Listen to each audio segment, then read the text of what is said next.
favor.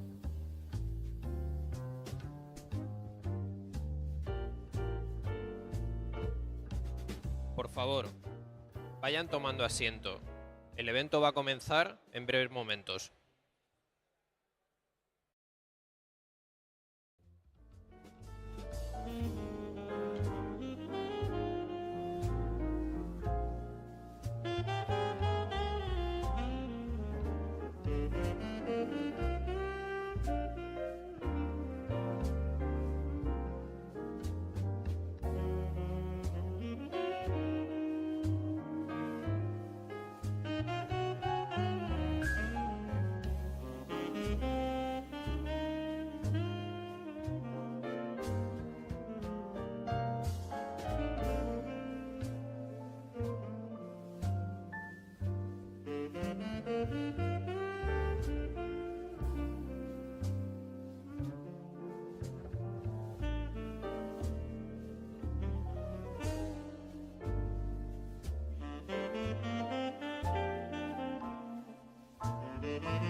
No entiendo de límites.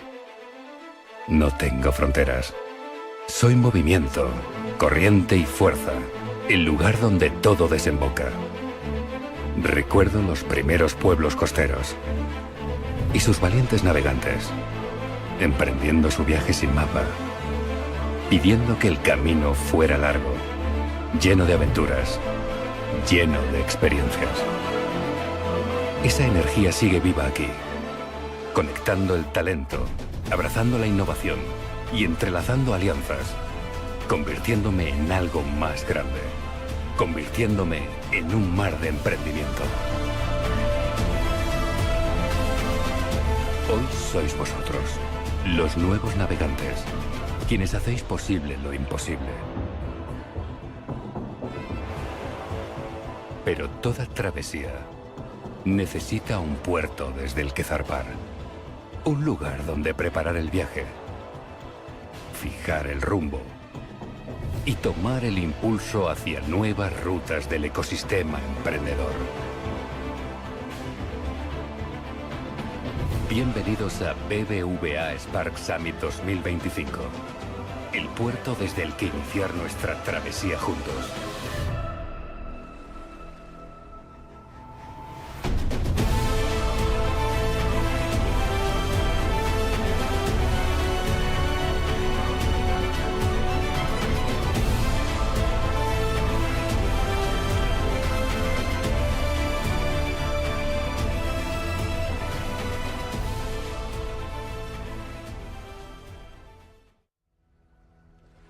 Amanece un nuevo día, con la llegada de los primeros navegantes.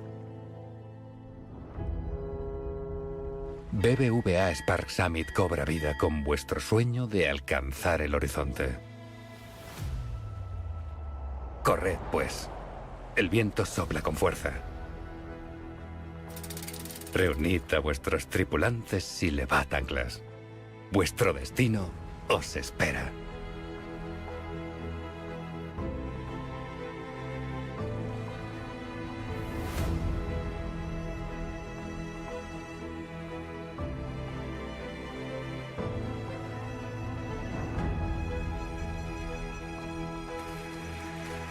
Bueno, buenos días y bienvenidos a bordo. Para todo el equipo de BBVA es un orgullo enorme poder celebrar esta tercera edición del Spark Summit en Barcelona, una ciudad que nos encanta, y que se está convirtiendo en un polo de emprendimiento fundamental del sur de Europa. En lo que va de año, Barcelona está al frente de las regiones de España en cuanto a inversión en capital riesgo, ya ha levantado 1.000 millones y además es un polo de atracción de talento indiscutible en toda Europa. No hay más que pasearse por las cafeterías de la ciudad y ver todos estos nómadas digitales que están ahí trabajando para emprendimientos de todo el mundo. ¿Y qué escenario tan espectacular este palacio del siglo XIV, que tiene mucha historia? Fue centro neurálgico de todo lo que tenía que ver con el comercio marítimo y el puerto de Barcelona durante muchos siglos. También ha sido un hub financiero del Mediterráneo. Y este edificio tan espectacular con esta historia nos ha inspirado para la temática del evento, que es un mar de emprendimiento. Y esta temática creemos que es especialmente relevante en la coyuntura en la que nos encontramos en el ecosistema de emprendimiento, con la irrupción tan brutal que está suponiendo la inteligencia artificial y que básicamente nos está a todos obligándonos a adaptarnos, a navegar por mares desconocidos, a lidiar con corrientes y con vientos que no conocíamos antes. Y eso va a ser básicamente un poco el hilo conductor a lo largo del día de hoy, este mar de emprendimiento. Estamos aquí presentes y os quería dar la bienvenida a más de 350 personas. Bueno, algunos no están presentes porque están dando vueltas en aviones, debe haber una tormenta importante, pero esperamos que puedan llegar a lo largo del día. 350 asistentes, más de la mitad de los mismos sois representantes de startups muy prometedoras y muchos de vosotros clientes, por supuesto. 140 fundadores, 45 fondos de 8 países distintos. Entre todos gestionáis 80.000 millones de activos bajo gestión.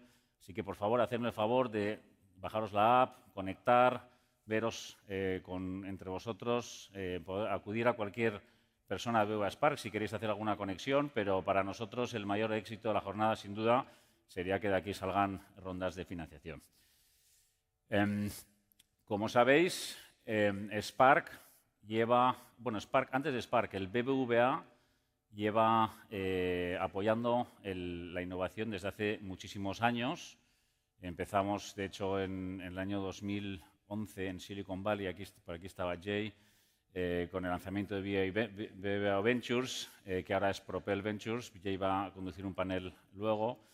Y luego, durante todo nuestro proceso de transformación digital, hemos estado también apoyándonos en empresas, ¿no? Pero no es hasta hace 3 años que el banco, de una manera muy decidida, ha dado el paso para ayudar desde su core business, que es la financiación, los servicios financieros, a ayudar hasta a todas vosotras, a todas estas empresas en sus planes de crecimiento. Y lo hacemos pues dando soluciones del día a día de transaccionales, soluciones de corto, que también son importantes, pero también de deuda estructurada. Aquí teníais unos titulares del tipo de operaciones que hemos hecho. Tenemos ya 1.700 clientes en todos los países donde operamos, 500 más o menos en España, casi la mitad aquí en Cataluña, lo cual refleja que es un mercado y un ecosistema muy boyante y muy importante para nosotros. Y estamos presentes pues ya en 5 países, con 6 oficinas. En el caso de España tenemos en Madrid y en Barcelona. Y el año pasado anunciábamos que empezábamos a operar en Londres y me hace muchísima ilusión poder recibir aquí a fundadores de 3 compañías que ya hemos financiado desde ese equipo, ¿no? Tenemos aquí con nosotros a Rod Scharfer de Alemania, a Bob W. de Finlandia, a Plum de Reino Unido y muchos más que están por venir. Y bueno, Roberto, ¿quién te iba a decir que íbamos a hacer todo esto en 3 años? Quería aprovechar a todos, la mayoría le conocéis a Roberto, es el fundador de Spark, y quería aprovechar este momento para agradecerte el liderazgo, ¿no? Y la visión que tuviste en todos estos años. Sin duda alguna no estaríamos aquí. Y no estaríamos aquí tampoco sin el equipo tan espectacular que tenemos. Aquí tenéis una foto, pero bueno, hemos crecido mucho, esta es del año pasado, somos ya 120 personas y bueno, muchos están aquí con nosotros.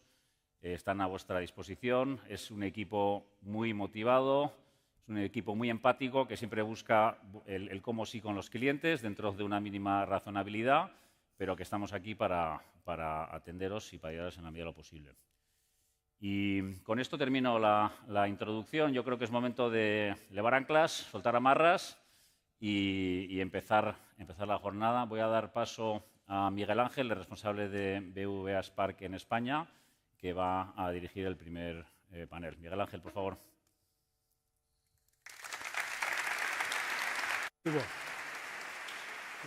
Primero es el vídeo, ¿no? Hay un vídeo primero, perdón.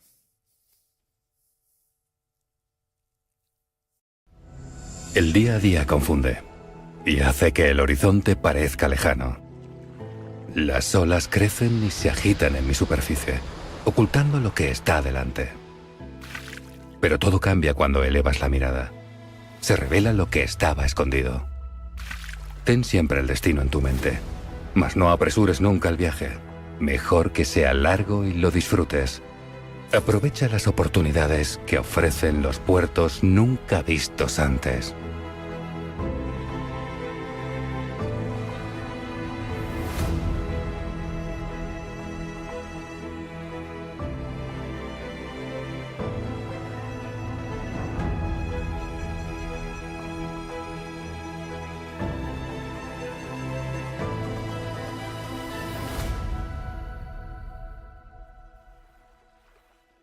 A ello, ¿no?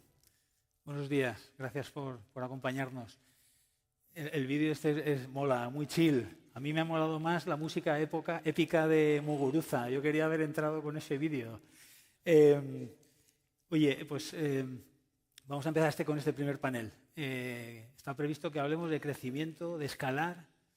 Está previsto que hablemos de salir de tus fronteras, de entrar en mares nuevos. Mateo, vaya temazo que te has sacado para el Summit de este año.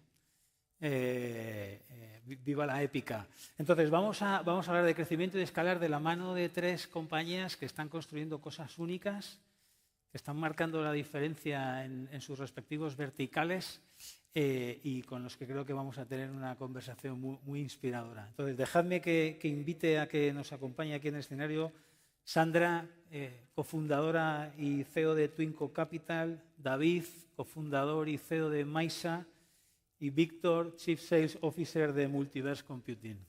Entonces,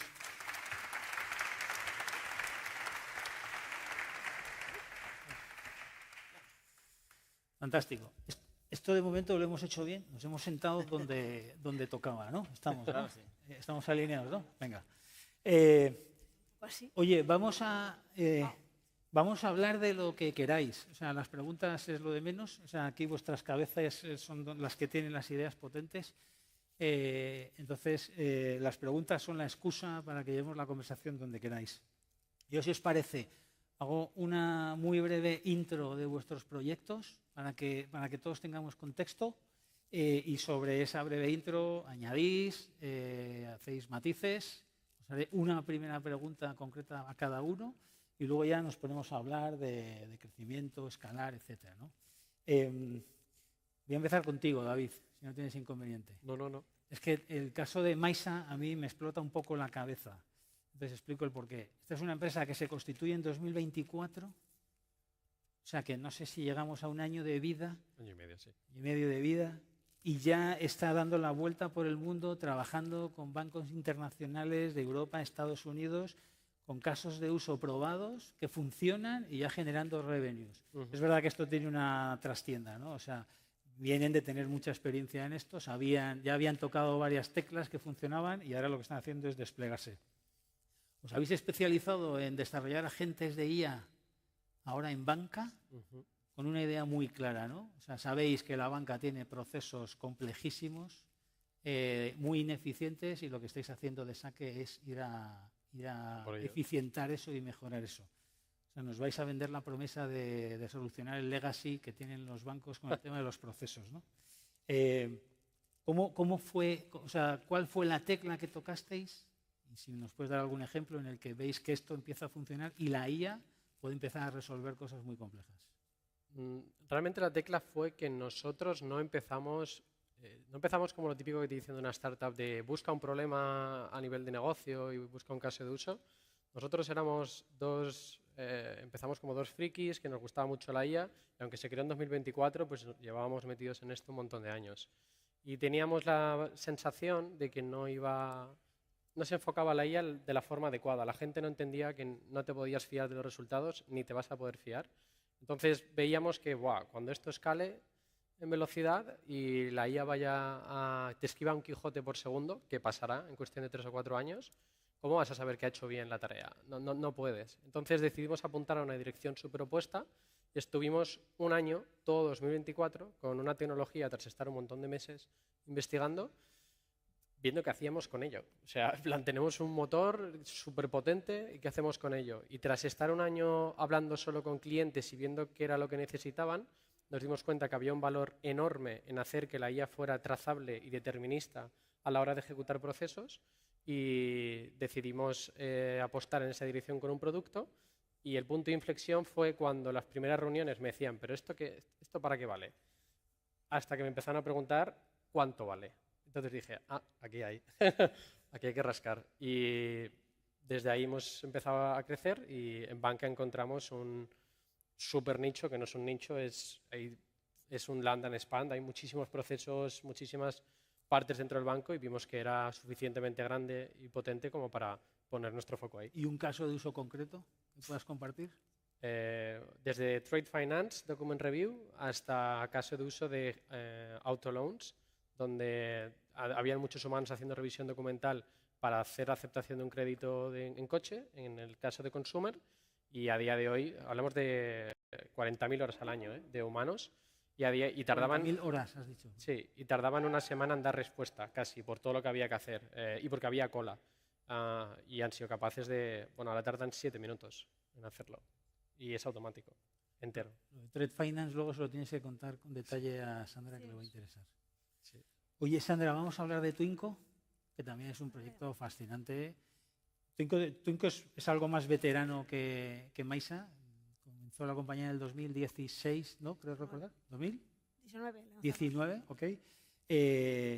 Bueno, no llegáis a la década, pero ya han sido años bien aprovechados. Habéis construido la solución, funciona. Tú venías de una experiencia muy fuerte en banca, comercio internacional. Viste en su día que había una necesidad muy fuerte que no estaba atendida y construyes una solución para financiar la cadena de suministros end-to-end. Así fue.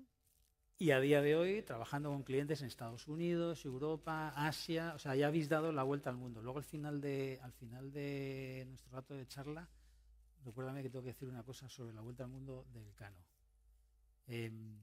Entonces, yo veo que Twinco tiene dos propuestas, o sea, en la propuesta de valor tiene dos cosas muy potentes, ¿no?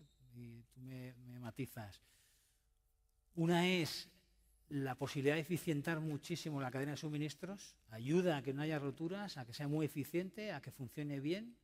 Y la segunda son el network effect, el efecto red. Cuanto más clientes y proveedores hay en la red, más la usan, mejor funciona, más valor aporta, ¿no? ¿Cuál fue el punto de inflexión cuando empezáis a construir Twinco? A día de hoy echas la vista atrás. ¿Cuál es el punto de inflexión donde veis que os dais cuenta de que Twinco empieza ya a ser potente? Bueno, efectivamente, nosotros al final, y por también poner un pelín en contexto, nosotros financiamos, Twinco financia toda la cadena de producción, estamos centrados en el sector textil y básicamente lo que hace es cuando una compañía como Mango, el Corte Inglés, emite una orden de compra, todos sus proveedores en Pakistán, Bangladesh, a nivel mundial necesitan liquidez para producir esa orden de compra. Y Twinco tiene pues una solución única que les permite financiar desde el principio de la orden de compra todo el proceso de producción hasta pago final de la factura. Y cuando dices, ¿cuál es el punto de inflexión? Yo creo que a veces es un poco como los teenagers, ¿no? Los adolescentes. Yo tengo 2 niños con 14 y que de repente dan ese salto de crecimiento y uno se lo nota, más que nada. Las piezas han encajado y se da ese salto de crecimiento. Y con nosotros fue precisamente ese momento donde ya teníamos un número de proveedores comunes entre los varios compradores. Y ahí de repente se ve ese efecto red de que hablabas, ¿no? Al final nosotros pues empezamos con el Corte Inglés, por ejemplo, financiábamos un gran número de sus proveedores a nivel internacional. Esos proveedores satisfechos con Twinco y utilizando Twinco de una forma recurrente para financiar su producción día a día, empezaban a decir, ¿por qué no hago esto también con este otro cliente mío? Nos presentan ese cliente. Yo creo que ese salto también nos ha dado además datos, ¿no? Cuanto más clientes comunes tú tienes en tu proveedor, más datos sobre su performance tú tienes y por lo tanto mejor tu capacidad de análisis de riesgo y mejor tu capacidad de escalar. Ese momento de inflexión es cuando tú dejas de intentar convencer cliente a cliente y ves que el propio ecosistema está acelerando por sí mismo. Eso es como el momento que dices, ahí estamos. Y bueno, desde entonces ha sido escalar y hemos financiado ya casi 1.000 millones, ¿no? Vaya cifra. De dólares. Enhorabuena. Víctor, vamos a por Multiverse Computing. ¿Vosotros comenzáis en el 2019? ¿Tengo bien el dato? Junio de 2019. O sea que también sois una empresa muy nueva. Sí, estáis ahí batallando. Vosotros empezáis en el ámbito de la computación cuántica, seguís estando en ese vertical, seguís trabajando ahí. En un momento dado encontréis que hay un nicho, que ahora nos lo tienes que contar, sin mucha technicality, tienes que hacerlo sencillo. Entonces encontréis que hay un nicho para todo lo que sabéis y hacéis en computación cuántica, llevároslo al ámbito de la compresión de modelos de inteligencia artificial, modelos de lenguaje generativo. Entonces, sois capaces de comprimir un modelo de inteligencia artificial en un 95%, manteniendo su precisión. Luego hay un dato de temas de inferencia, etcétera, que a mí se me escapa un poco, pero ahora nos lo explicas. ¿Cómo sucede esto? ¿Cómo una empresa que ibais por un camino detectáis en un momento dado y os abre un camino aparentemente muy potente, que es llevar los modelos de inteligencia artificial a los dispositivos locales sin necesidad de estar conectados a la nube? Sucede de casualidad, y esa es la realidad, y sucede porque estamos escuchando al cliente. En realidad, nosotros trabajamos con dos tipos de técnicas, lo que llamamos computación cuántica, algoritmos de computación cuántica, quiere decir que corren sobre un hardware cuántico real. La tecnología está en un estado de madurez muy bajo, no se puede resolver ningún problema real. Pero también proponemos otro tipo de técnicas que llamamos de inspiración cuántica, que son técnicas que están inspiradas en cómo funciona la mecánica cuántica, pero corre sobre hardware clásico, sobre ordenadores clásicos, CPUs, GPUs. En el 2019, cuando empezamos a trabajar en problemas también de banca, por ejemplo, de pricing de derivados financieros, ¿no? Poner precio a derivados financieros. Y el objetivo en los proyectos de banca, de hecho, BBVA fue uno de nuestros primeros clientes, el objetivo era intentar hacer esos modelos más explicables, utilizando estas técnicas, las técnicas de inspiración cuántica, en concreto las redes de tensores, hacer esos modelos más explicables, que no fueran una caja negra. En un momento determinado, un cliente, que fue Bosch, nos pregunta, oye, esto de hacer los modelos más explicables no es muy interesante para nosotros, pero fijaros que habéis reducido el tamaño, el número de los parámetros para hacer esa explicación. Y nos quedamos, bueno, ¿y esto qué pasa? Dice, es que habéis probado esto de los LLMs que están por ahí dando vueltas, y nos quedamos, pues no, pero déjame que lo hable con el equipo de research a ver si sabemos qué es esto de los LLMs, ¿no? Los modelos de lenguaje grandes. Y entonces en el 2023 publicamos el primer paper mostrando cómo las redes tensoriales son capaces de reducir el número de parámetros de las redes neuronales, ¿no? de los modelos de IA, ¿no? Los parámetros nos los podemos imaginar como las neuronas en nuestro cerebro, ¿no? En el mundo de la IA actualmente, la única manera que tenemos, que conocemos, de mejorar la precisión o mejorar las capacidades de esa inteligencia artificial es aumentando el número de parámetros. Empezamos en los años 60 con redes neuronales de 10 neuronas, llegamos hoy actualmente a redes neuronales de 2 billones españoles, 2 trillions americanos de parámetros. Ha habido un crecimiento exponencial en el número de parámetros, en el número de neuronas de esas redes neuronales, ¿no? Esto lo que ha aparejado, el problema que trae esto es que necesitamos, como sabéis y leéis en las noticias, muchos centros de datos con mucha computación, costes muy altos de estas redes neuronales, tiempos de ejecución lentos, tardamos segundos en recibir una respuesta de estos modelos, trae aparejado una serie de inconvenientes, ¿no? Con nuestras técnicas lo que hemos conseguido es reducir el tamaño de esas redes neuronales, centrándonos en la parte importante de esa red neuronal y, por lo tanto, perdiendo poca precisión. Reducimos las redundancias de esa red neuronal, ¿de acuerdo? Y eso nos permite, pues, ejecutar modelos en el Edge, ejecutar modelos en nuestros workstations con poca memoria. Si hablamos de infraestructura cloud o de data centers on-prem, significa invertir menos CAPEX, reducir los costes de operación, porque reduce el consumo de energía. Tiene una serie de ventajas de negocio el hecho de comprimir esos modelos de IA. Oye, desde que dijisteis vamos a intentarlo hasta que conseguisteis reducir un modelo al 95% manteniendo precisión, ¿cuánto tiempo llevó? ¿Qué esfuerzo implicó? Pues el primer modelo que hicimos fue llama 2.7b, de 7.000 millones de parámetros. Y eso nos llevó medio año del equipo de research probando las mismas técnicas que utilizábamos para aplicarlas a ese tipo de modelo. O sea, el equipo de research estuvo como unos 6 meses aproximadamente hasta que mostraron resultados y mostraron que era posible hacerlo. Luego, en el momento en que tuvimos los primeros resultados, los empezamos a explicar a los clientes y fue inmediata. La reacción del cliente es inmediata, ¿no? Como decía David, en el momento en que tú te vas a un cliente, le explicas y dices quiero probarlo, y dices, ostras, aquí hay petróleo, ¿no? Aquí hemos descubierto, hemos tocado la tecla, ¿no? Y eso es lo que nos ha permitido en los últimos 2 años escalar la compañía y focalizar esfuerzos en este área. Okay.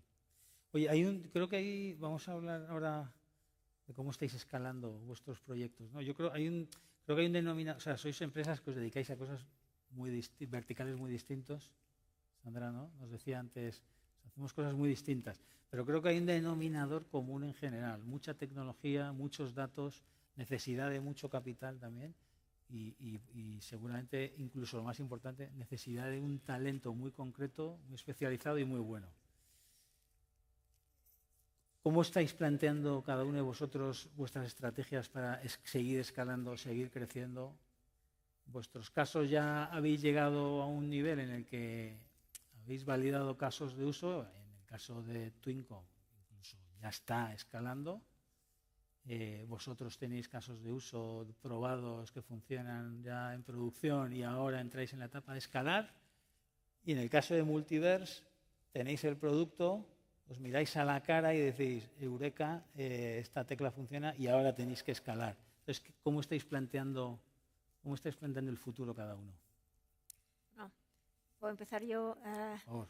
A ver, para nosotros concretamente, y efectivamente te decía antes de empezar que no es justo, ¿no? Yo estoy aquí con el IA, que es como fashionable en este momento, y hablando de crédito y financiación. Y eso, en realidad, a la hora de escalar para Twinco ha sido muy importante, porque nosotros somos, en realidad, una compañía financiera que gestiona riesgo de crédito y a la vez una compañía tecnológica. Entonces, para nosotros fue muy importante definir primero cuáles son los puntos donde no podemos negociar en términos de calidad en el momento de hacer el deployment. Para nosotros eran temas de compliance, de gestión de riesgo y monitoreo de riesgo, y eso nosotros no lo podíamos comprometer, por lo tanto teníamos que ser muy cautelosos a la hora de lanzarlo, desarrollarlo, testarlo y solo lanzarlo al mercado efectivamente cuando estábamos absolutamente convencidos que esa pata era bulletproof. Y por otro lado, en lo que es la tecnología, el producto, la experiencia de usuario, ahí sí teníamos que mantener una cultura muy ágil de testar y aprender. Y para nosotros fue, por un lado, el gran reto, ¿no?, de mantener esas dos culturas a la par y contratar talento con estas dos características muy distintas.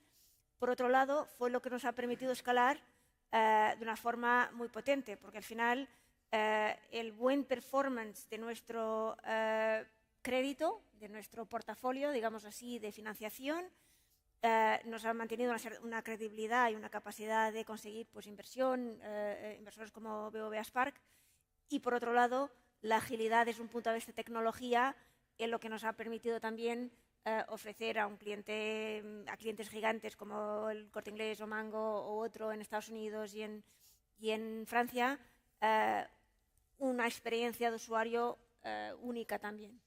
Entonces, bueno, eso fue el reto y eso fue lo que hemos tenido muy claro, y tener que ser muy disciplinados. David, en el caso de Maisa, antes me hablabas de que tenéis una tesis muy contraria al resto en lo que va a pasar con la inteligencia artificial. Sí. ¿No? Entonces, Sí. desarróllala y engánchala con el tema de cómo queréis escalar. Y una puntos, ¿no? No es que sea contraria, es que para el mercado que nosotros estamos abordando no funciona lo que se está haciendo, porque no puedes verificar. O sea, hay un problema de base y lo ligo con cómo escalar. Hay un problema de base en la inteligencia artificial y es que es probabilística. Y aunque puedas reducir temas como el concepto de alucinaciones, de que se invente el contenido, aunque supongamos en un futuro que se reduce a cero, sigue habiendo otro problema y es que lo que te dice el modelo que va haciendo, la famosa cadena de pensamiento, no es verdad, no es verídico. Y el problema dices, vale, pero bueno, si el resultado está bien no me importa tanto. El problema es que tú no sabes si el resultado está bien y tienes siempre que poner a un humano a revisar que esté bien. Y el humano no puede revisarlo porque no se puede fiar de cómo ha llegado a la solución. Entonces tarda más tiempo en intentar descifrar por qué ha dado ese resultado y cómo ha hecho lo que ha hecho que en hacer la tarea por sí mismo. Entonces el retorno de la inversión no existe y se va. Sigues teniendo que meter al humano en el loop para hacerlo. Nosotros, eso vale muy bien para muchos casos de uso, pues marketing, customer service incluso. Hay muchas cosas para lo que sí que funciona y por eso se está utilizando. Pero si te vas al mercado regulado, eso no funciona, porque te va a venir el regulador y te va a decir, ¿por qué has aceptado ese crédito? Te vas a decir, porque la IA me lo ha dicho. No, obviamente no puedes hacer eso. Entonces necesitas cierta traza, cierto código, porque nosotros trabajamos solo con código, hacemos que los modelos en vez de dar respuestas den código y con eso conseguimos obtener que cada resultado de esos casos de uso que te he dicho y otros pues sean totalmente trazables y dados los mismos datos tengo el mismo resultado porque ya no utilizo la IA. Para mí la IA solo es una herramienta de crear código para resolver un problema, entre comillas. Entonces, ¿cuál es el problema que nosotros nos hemos encontrado para escalar? Pues que somos una empresa muy horizontal, así que nos tuvimos que centrar en un sector, por eso dijimos banca y finanzas, pero nosotros nos expandimos horizontalmente. Pues podemos entrar en el equipo de wealth y luego saltamos al de consumer y eso para un país y luego hay que expandirse internacionalmente. Y que nosotros no podemos hacer esto solos. Ya no por nada, somos 40, hace unos meses éramos 15, al final del año seremos 60, el año que viene 100 algo, o sea, porque estamos en ese momento de explosión. Entonces nosotros estamos en un reto muy complejo porque tenemos que hiperescalar, no tenemos que escalar, tenemos que hiperescalar, porque tenemos una oportunidad real, no hay nadie en el mercado que pueda ofrecer esta propuesta de valor en este momento y eso es una oportunidad, entonces tenemos que correr. Y no lo podemos hacer solo. Los bancos, el BBVA, sois muy grandes. Entonces, hemos encontrado metodologías de escalar a través de partners y como Maisa centrarnos en lo que somos, que es una deep tech y seguir innovando en tecnología, porque es lo que nos hace diferenciales, la tecnología y la perspectiva que tenemos de cómo escala esto. Y luego cerrando acuerdos para que en otros mercados regulados, donde también lo que nosotros tenemos de propuesta de valor tiene impacto, pues te alías con un consultor, con un integrador y que ellos se encarguen de hacer el go-to-market y tú les das el producto. Pero, sinceramente, vamos a descubrir muchas cosas en el proceso porque el mercado es nuevo también. Estamos creando trabajadores digitales, estamos creando una nueva forma en que las empresas operan. Nos estamos encontrando en los bancos en los que estamos escalando con ¿y qué hacemos ahora con las políticas de datos que vienen de aquí y de allá? Hay muchos problemas por resolver. Pero mola. A mí me gusta. Tenéis que pensar en los casos de uso, uno para la financiación de la cadena de suministros. Match habrá seguro. ¿Seguro? Seguro que hay. Víctor, en el caso de Multiverse, porque estáis en una etapa anterior. O sea, ¿no? Estáis con el Eureka y ahora pero hay que entrar en los casos de uso antes, ¿no? Para poder escalar. Tener la solución, tener un modelo comprimido, nuestro producto son los modelos comprimidos en sí mismos, no es suficiente para escalar. Tuvimos que determinar quién es nuestro comprador, a quién le vendemos esto de los modelos comprimidos, porque tampoco había tantas empresas. Había algunos competidores que han sido adquiridos por Nvidia y por IBM, pero no había experiencia en cómo vendemos o cómo comercializamos modelos comprimidos, ¿no?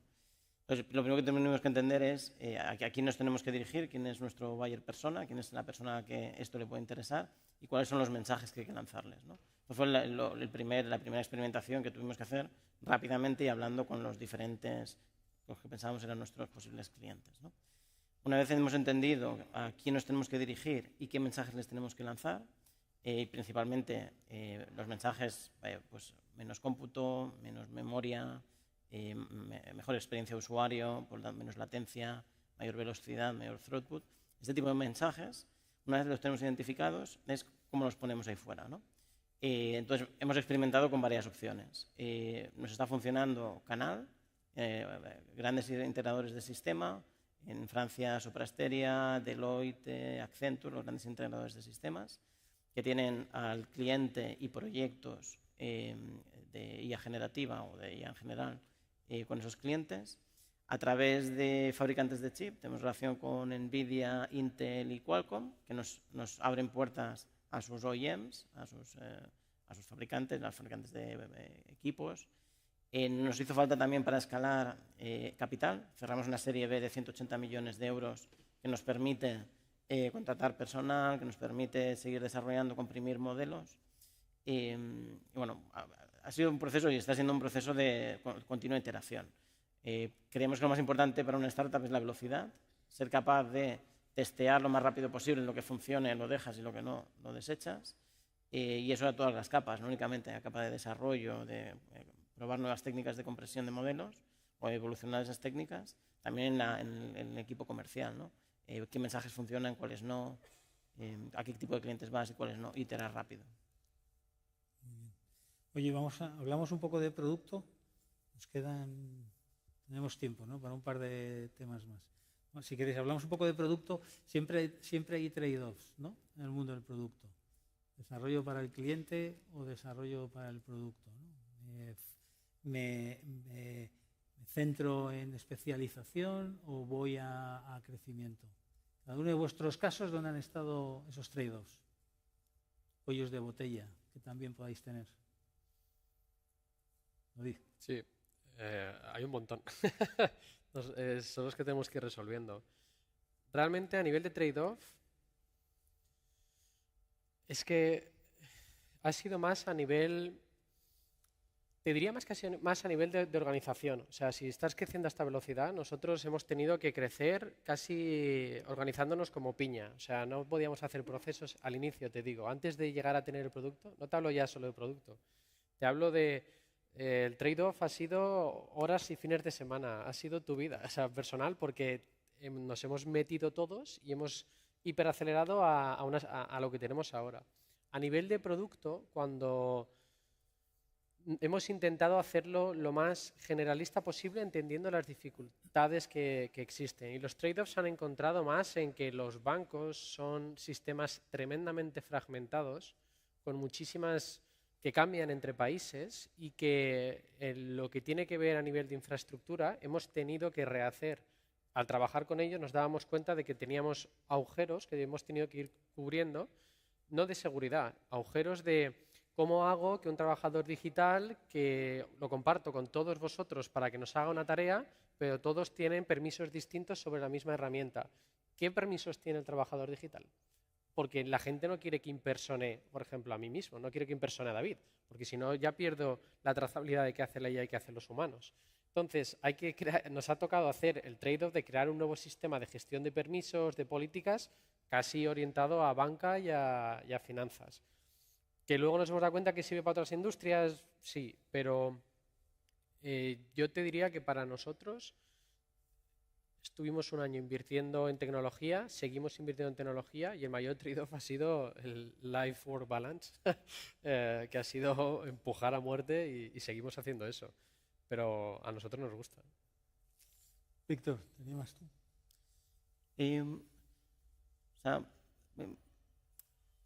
Creo que hay en nuestro caso nos hemos movido de hacer proyectos muy cercanos a I+D a intentar vender producto, ¿no? Yo creo que ahí hay un salto cultural que la organización ha tenido que hacer y que estamos en ese proceso de transformación a la venta de producto. si yo me planteara el objetivo de este año, y estamos cerca de conseguirlo, es cerrar con 65 millones de euros de ARR, de Annualized Run Rate, de 65 millones de euros. A un año vista, si conseguimos bien encajar las piezas, sobre todo desde un punto de vista comercial, acercarnos a ciertas cuentas clave, nuestro objetivo a un año vista es triplicar esa facturación, ¿no? Para mí eso sería, hay ciertos indicadores que la compañía mide, el objetivo principal de este año sería triplicar esa facturación de cara al año que viene y cerrar una serie C en la que estamos trabajando. Creo que eso sería... Fantástico. Sandra, ¿tú qué nos cuentas? Bueno, para nosotros, a nivel de trade-off específicamente, hubo dos decisiones muy importantes que hemos tenido que tomar. La primera era, al financiar, a tener una solución para la financiación de las cadenas de producción mundiales. Os podéis imaginar que hay muchísimas. Entonces, aquí la idea era, o nos vamos sector a sector, ¿no? O vamos a varios sectores y diversificamos en ese sentido. Para nosotros fue muy claro que había un beneficio muy importante de irnos sector a sector, siempre y cuando, evidentemente, los sectores fueran suficientemente profundos, que es el caso, por ejemplo, del sector de la moda. ¿Y por qué? Porque ahí, efectivamente, primero tu conocimiento desde un punto de vista de datos, de gestión, etcétera, era único también en el mercado y te permitía testar lo que es el tema de datos dentro de ese sector. Y por otro lado, porque el efecto de red que te hablaba es, evidentemente, muchísimo más fuerte dentro de un sector, este concepto de proveedores comunes a varios clientes. Y por otro lado, el tema de la financiación.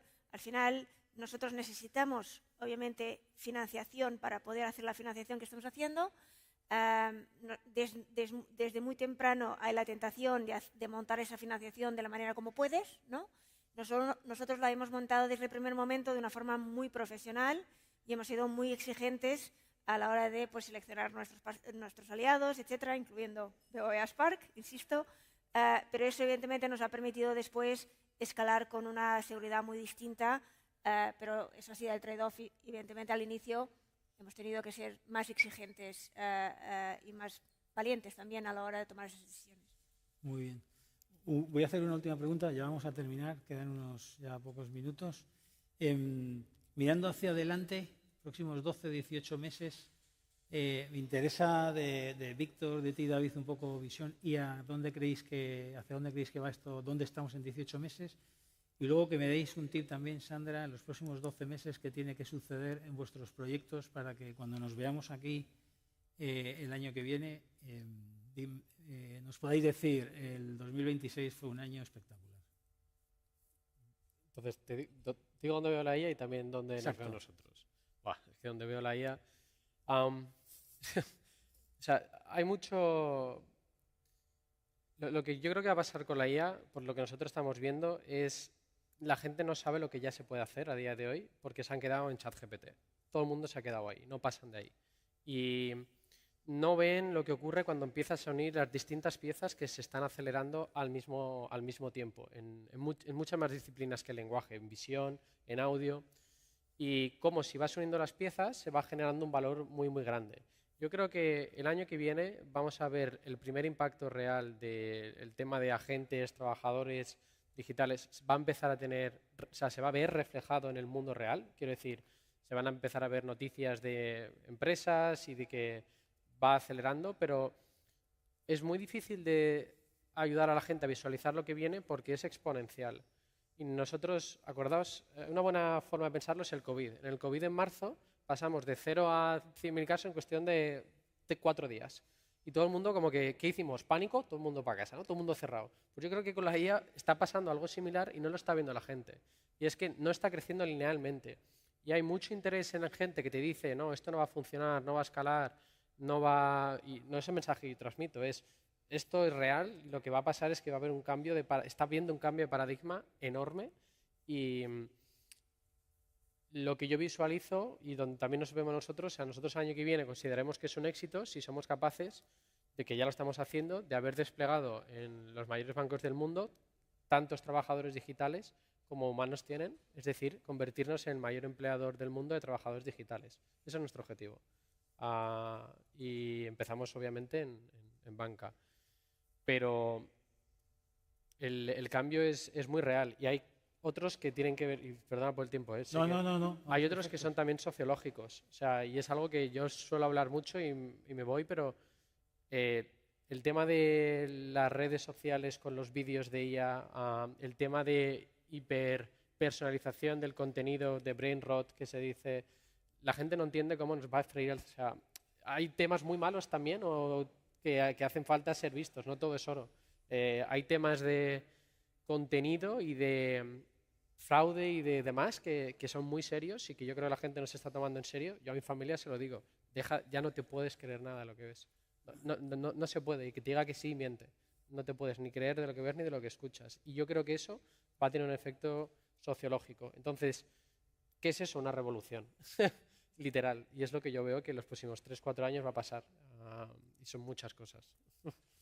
Víctor.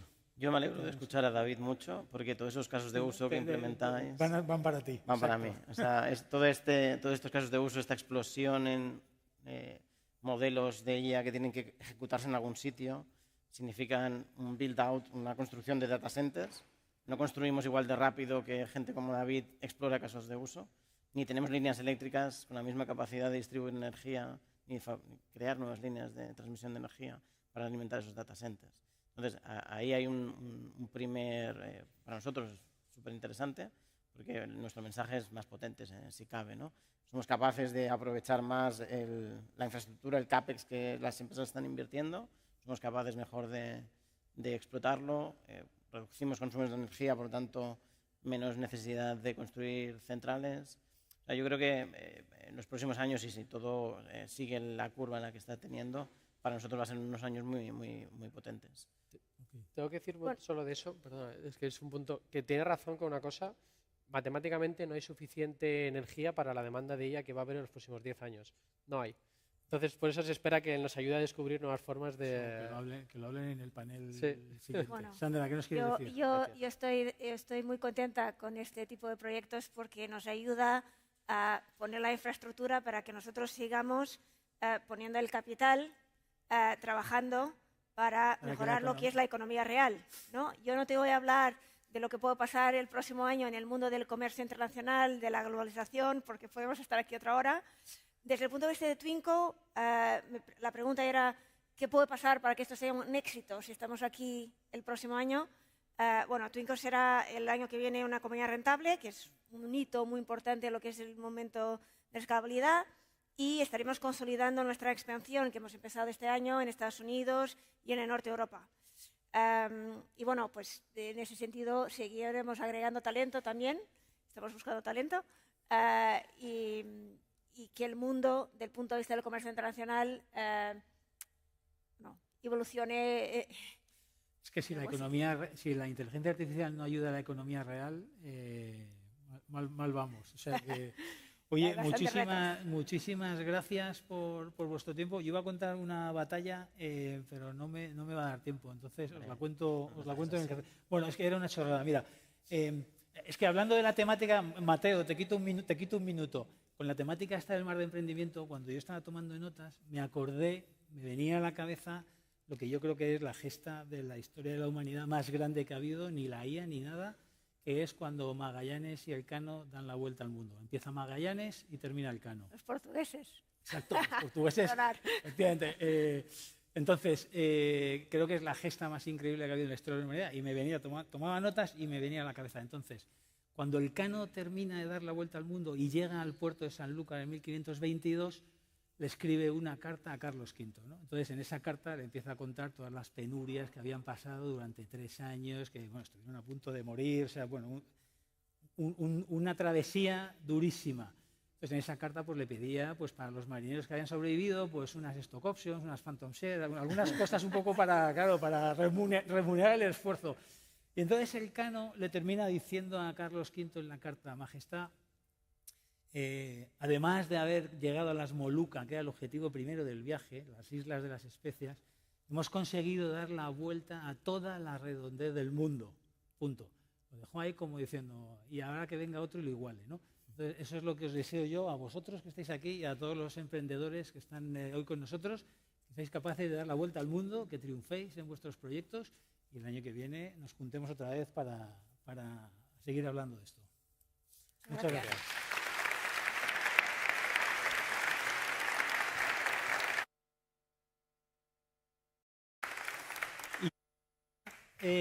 Ahora tengo que dar, creo que cambiamos a inglés. We are going to switch to English now. The next panel is going to be in English. We are going to speak about Europe, about opportunities in Europe for entrepreneurs. So please, Donatella, I would love if you can join us here to the stage. Donatella is our head of growth lending in Europe. Thank you.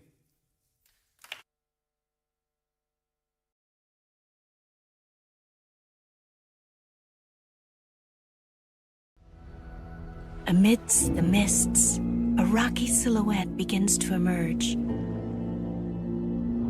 The bells are ringing. Land ho! Only talent and the strength of alliances allow one to advance without fear of the undertow. A diverse and challenging continent awaits you, brave sailors.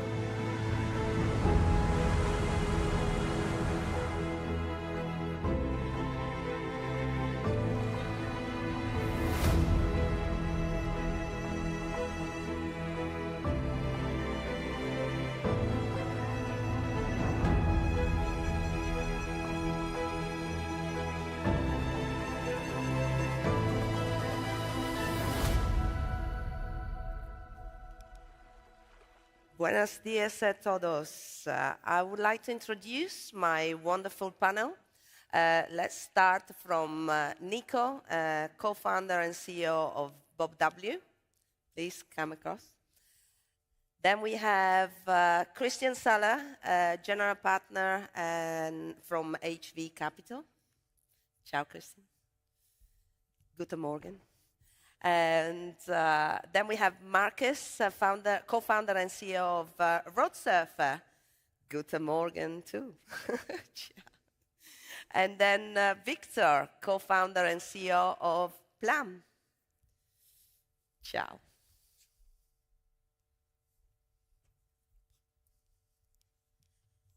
Here we go. Okay, so we are very excited to be here and to have a European panel. I hope you are going to enjoy what we're going to discuss of how we're going to tackle Europe as a whole. It's very important for BBVA Spark because this 2025 has been a milestone year for us stepping into Europe.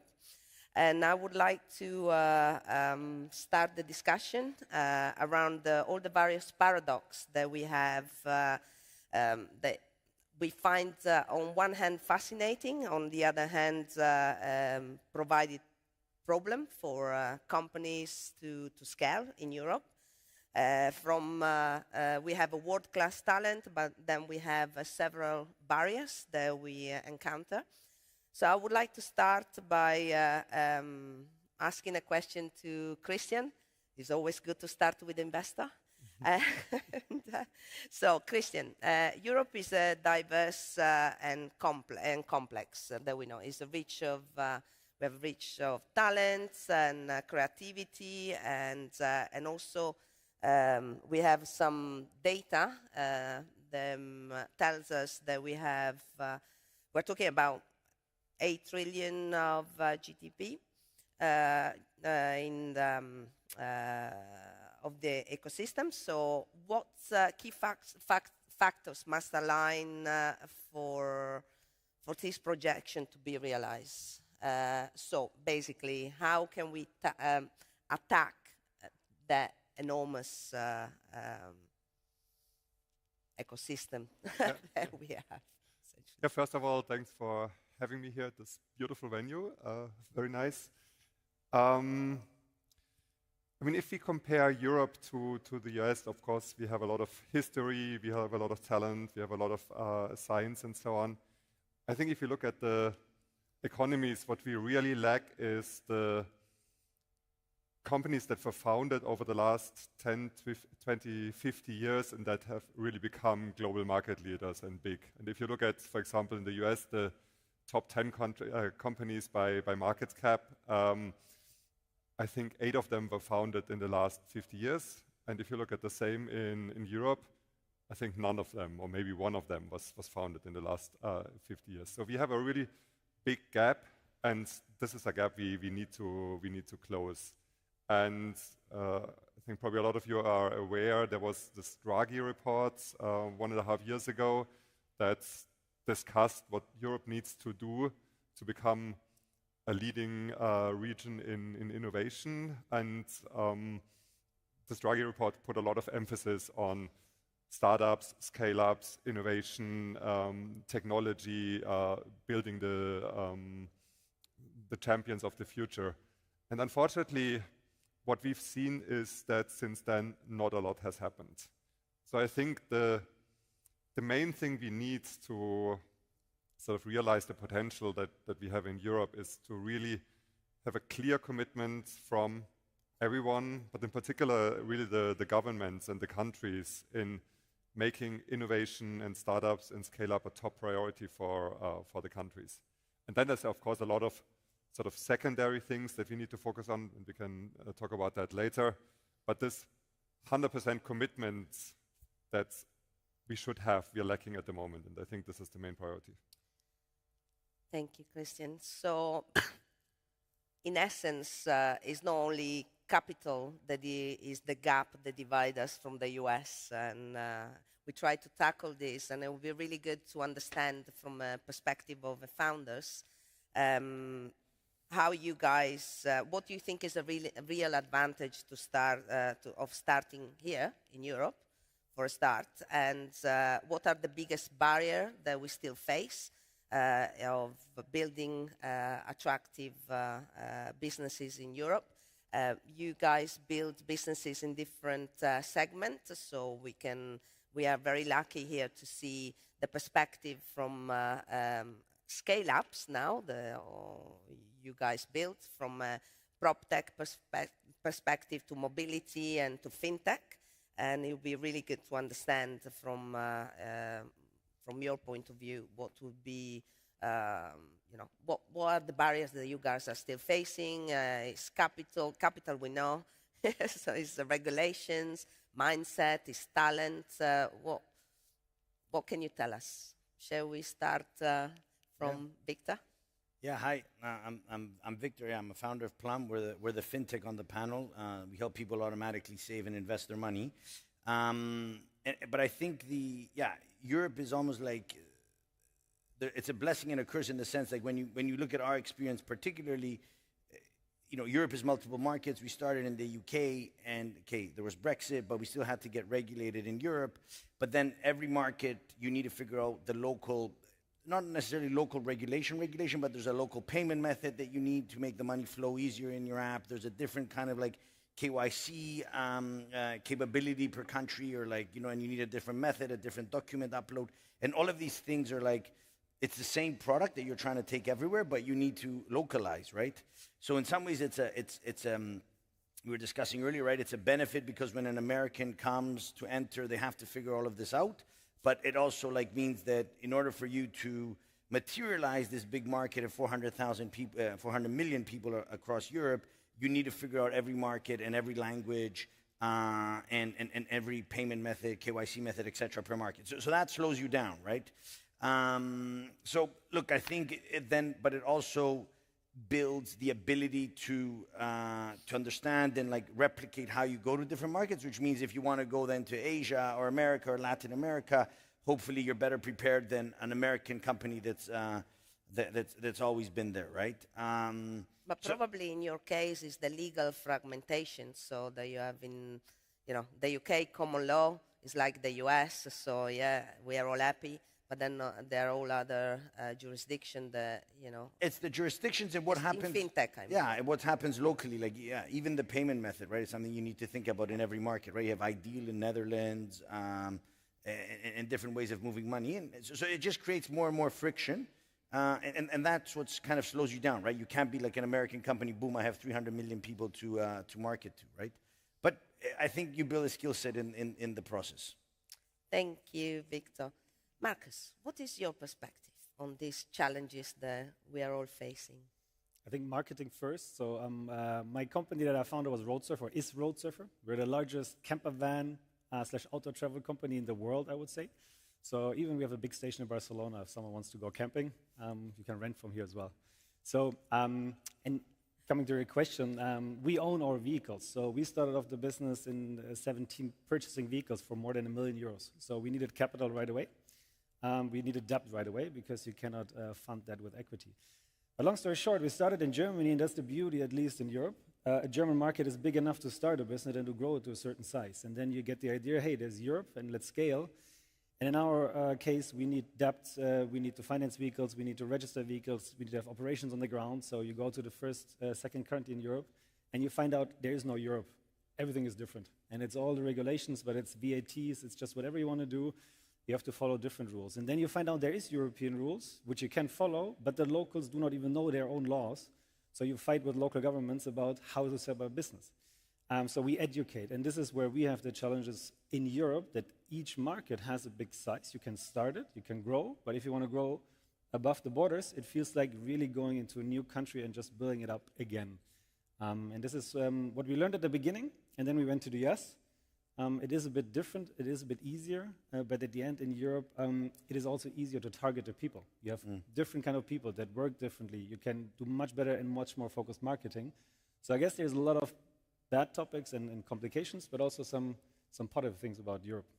Okay, cool. I would expect the target was mainly on the DACH region first and then expand. It was actually DACH region. It was Munich and Frankfurt first, and then it was DACH region. And the weird part in our world is what you do with a camper van, you don't rent it in Barcelona and stay here. So what we do, our customers, they take it and drive somewhere else. So you drive with a German license plate in another country, and you get problems because of people traveling with your van somewhere else, which is the core of the business. Yes. So, yeah, we're building up driving around apartments. Yeah, cool. I think it's only fair. I mean, it's my assumption that these fantastic founders and businesses that they built are well known to everyone. So it seems only fair to have the little 2 minutes marketing introduction to Victor as well before we move to Nico. Tell us about Plum. I mean, I assume everybody knew, but let's not assume. Yeah, Plum is a fintech born out of the UK, but the idea is that we humans have what I call negative inertia with your money, so you don't take action with your money. So we built a system where you connect your bank account, we see the data in your account, and we have an automated rule that starts bringing money into the Plum ecosystem. And then we believe in fair finance, and we want to make sure that you make the top rate of return on your cash, have access to investment products at very low rates, but all of this being automated so you don't have to like proactively be doing much. And then the final piece that we're building that I'm excited about is that and it's been part of our history from day one, that we're a conversational species. We want to talk to someone about our money, and maybe more in Europe than in the UK to feel comfortable. So we're building this AI capability with LLMs so that people can have basically eventually financial advice about how to manage their money, given that we also already see where they have money in their current account, what they're doing with it, and we have the platform of where they would invest the money. So that's, I believe in financial services, like kind of the final frontier in some way, because you'll be able to have like a proper personalized conversation with anyone around their money, right, and get them to do the right stuff. Thank you, Victor. So, Nico, before we tackle what are the challenges in Europe that you face and you are facing, tell us about Bob W. Well, first of all, thanks for having us here. Much appreciated, and thanks for you guys taking the time as well. So Bob W is the answer to the Airbnb generation that's growing up. We are a tech, in short, a tech-powered apart hotel operator that has 1/7 of the employees of a comparable hotel selling for comparable prices, and 6/7 is the technology. We're one of Europe's fastest-growing hospitality operators. We have properties in 19 cities across 11 countries in Europe, and really are the answer to this, this modern generation of traveler that's mixing business with pleasure, spending a longer time on the road, and it isn't just about the hotel needs or the 1 year plus rental needs, but this massive gray area in between, and we're professionalizing it. And so that's Bob W. in a nutshell. Obviously, from a European perspective and a growth perspective, we're in hospitality. We have physical products. We lease or manage basically hotel licensed buildings. And that means that we are very heavily tied into different countries and need to operate within the rules. Now, first of all, starting from an optimist's perspective, I think Europe has, we're in a great place for a couple of things. First of all, we have immense diversity, which is something that is a beautiful thing and has been proven over and over again in disruptive business models and in economic settings, that diversity equals more successful companies and more successes, particularly in the startup world. So I think we have a great starting point for that. So there is positives to being different. I like the sustainability angle as well. Yeah, you know, often we always, you know, like from the Nordics perspective, we always joke around that, you know, Finns are the engineers and Swedes are the marketers and Danes are the tradesmen who sell it around, and Norwegians obviously fund it all. But you know, that we have this kind of beautiful diversity across Europe, and we've also, I think, are at a turning point of really waking up to the fact that we have a ticking time bomb on our hands from a demographics perspective, aging society. We have big bills to pay to upkeep these kinds of societies, and we understand that continuing with the status quo is not good enough. So I think that inflection point is happening, and of course this will have to be pushed by a lot of different actions, both, you mentioned capital, regulation, mindset perspective. So capital, we talked about it, that there's definitely a need for increasing particularly late-stage funding and an appetite to grow these businesses further within Europe and not just be acquired by, well, mainly, it seems like American entities for the large part. Well, we have a long-standing topics of Europeans selling too early. We still hasn't tackled, you know, where we've been blamed from, not blamed, but from the US. They said, oh, you guys are not building unicorns, you're selling too early. But then I think we need another panel to tackle that. Perhaps that's in the mindset aspect. I mean, again, there is a lot more maturity now entering the capital markets, and one of them is obviously venture debt for growth companies, and different solutions are becoming more commonplace, which is important and complementing to our growth. Regulation perspective, we're in 10 countries. You know, one country we have to have a front desk. Literally, don't need to have people. We need to have a freaking front desk. It can be empty, but we have to have it. It's regulation. In another country, without the person on it. Yeah. And can we name and shame the jurisdiction? We name no names. We want to work happily with everybody. But we have these you're right. peculiarities of regulation, like Markus has with camper vans, across the board, which some of it absolutely doesn't make sense and takes away from the core business of creating value, both for us and then indirectly through taxpayers and what have you. And then finally, I would say, mindset perspective. There was an Estonian newspaper. We started in Estonia. We had nothing to do with Estonia, but we found our first property there.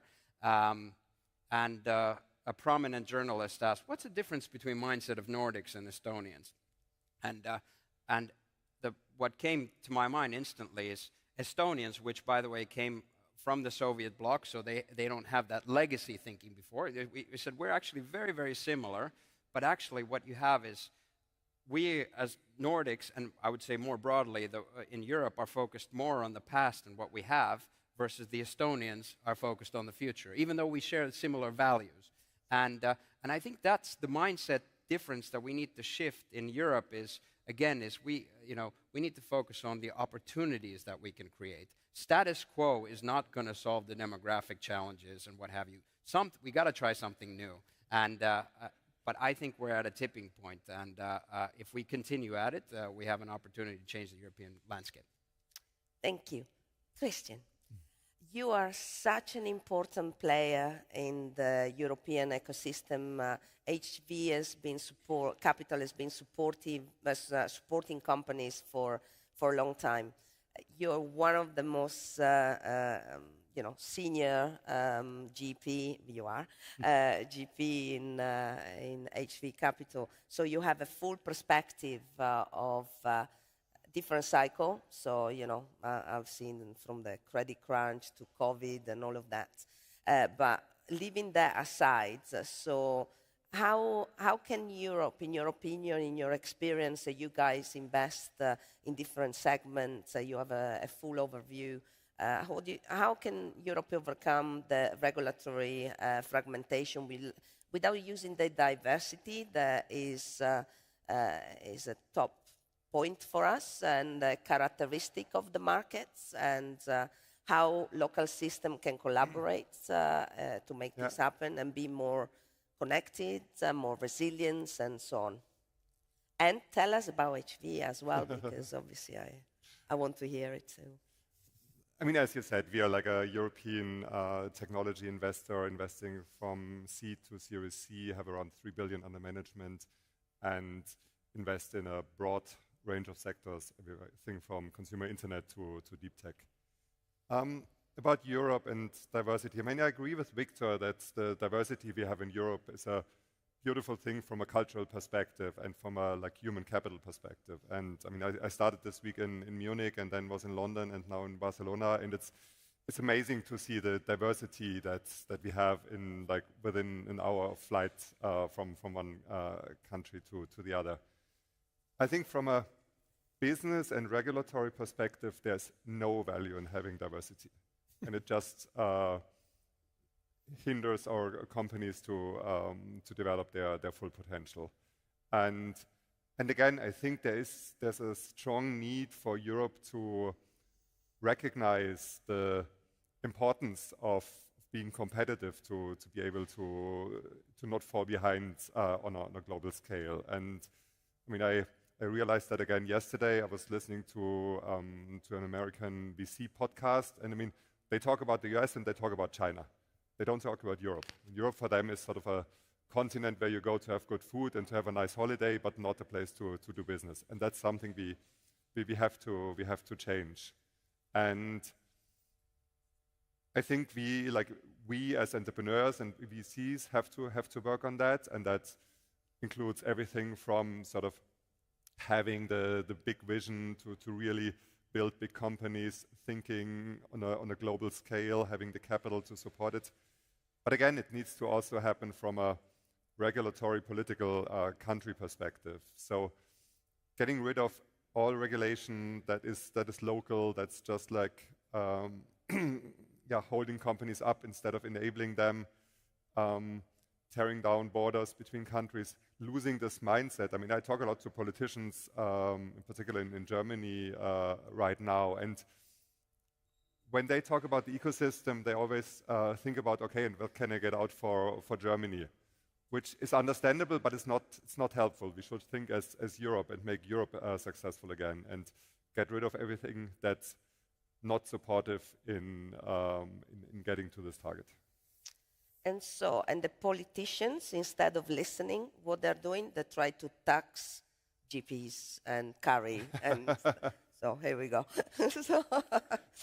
I totally agree with Christian. And before we jump into the next question to our wonderful founders, I'm actually going off script a little bit, and I would like to know if anyone from the audience has got a question or has any experience that would lead to an interesting question on the difficulties and the challenges that we experience in Europe for our founders.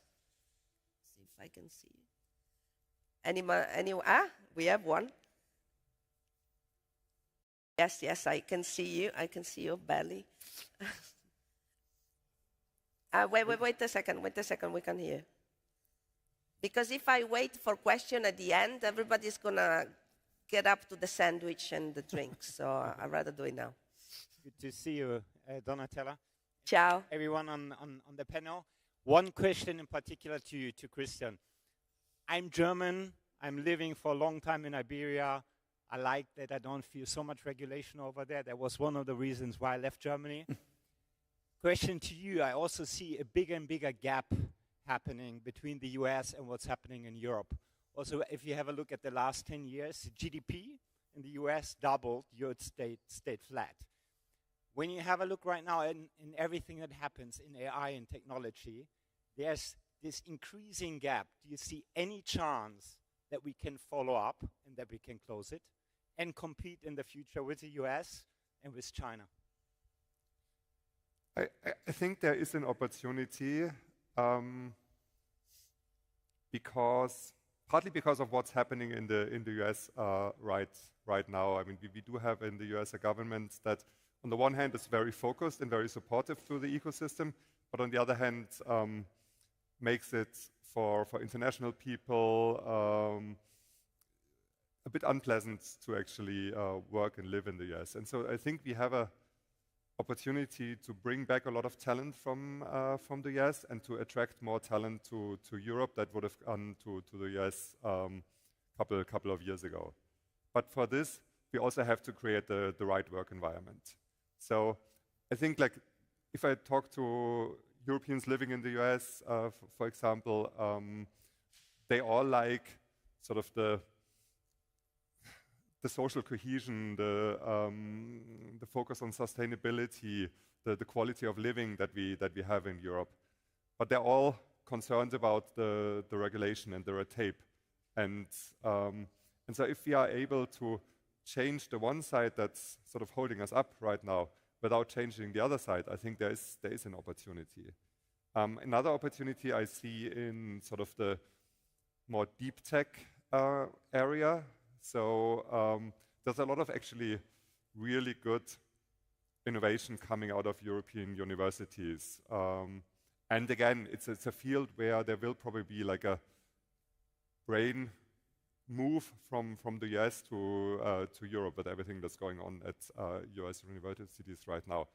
But again, we have to become better in taking this technology, these innovations that are coming out of university, and commercializing them and making companies out of them. So I do think we have the chance to do something, but we have to act on it. I just wanted to add one thing, and because we talk about AI, fine, US has some major companies that are, leading in these foundation models, like, OpenAI and Anthropic and stuff. Even though DeepMind was, founded in Europe, it could have been the one leading, but it's not. But I think, nonetheless, the fact that these foundation models started in the US and, we will use them, it doesn't mean that all innovation that is built on top of them has to happen in the US or anywhere, right? I think all of this stuff is accessible. It allows you to innovate it at a different speed, right? So I don't think the fact that that's happened there means that all innovation continues to be there. And as long as you can leverage these things for your business, and that's where the mindset is. Like, if you have the mindset to build something big, you can still build it from anywhere, and it's becoming easier and easier to build from anywhere, right? Maybe Lovable is an example of Lovable is an example. Stockholm AI ecosystem as well. Yeah. So that's it. I'm not going to throw in the defense subject into this, so otherwise we're not going to finish. So let me, we don't have much time left, and I really would like to cover a couple of more questions to our amazing founders, and then hopefully we might have time for one more question at the end. So, Victor, Plum raised 15 million in venture debt from BBVA to expand in Europe.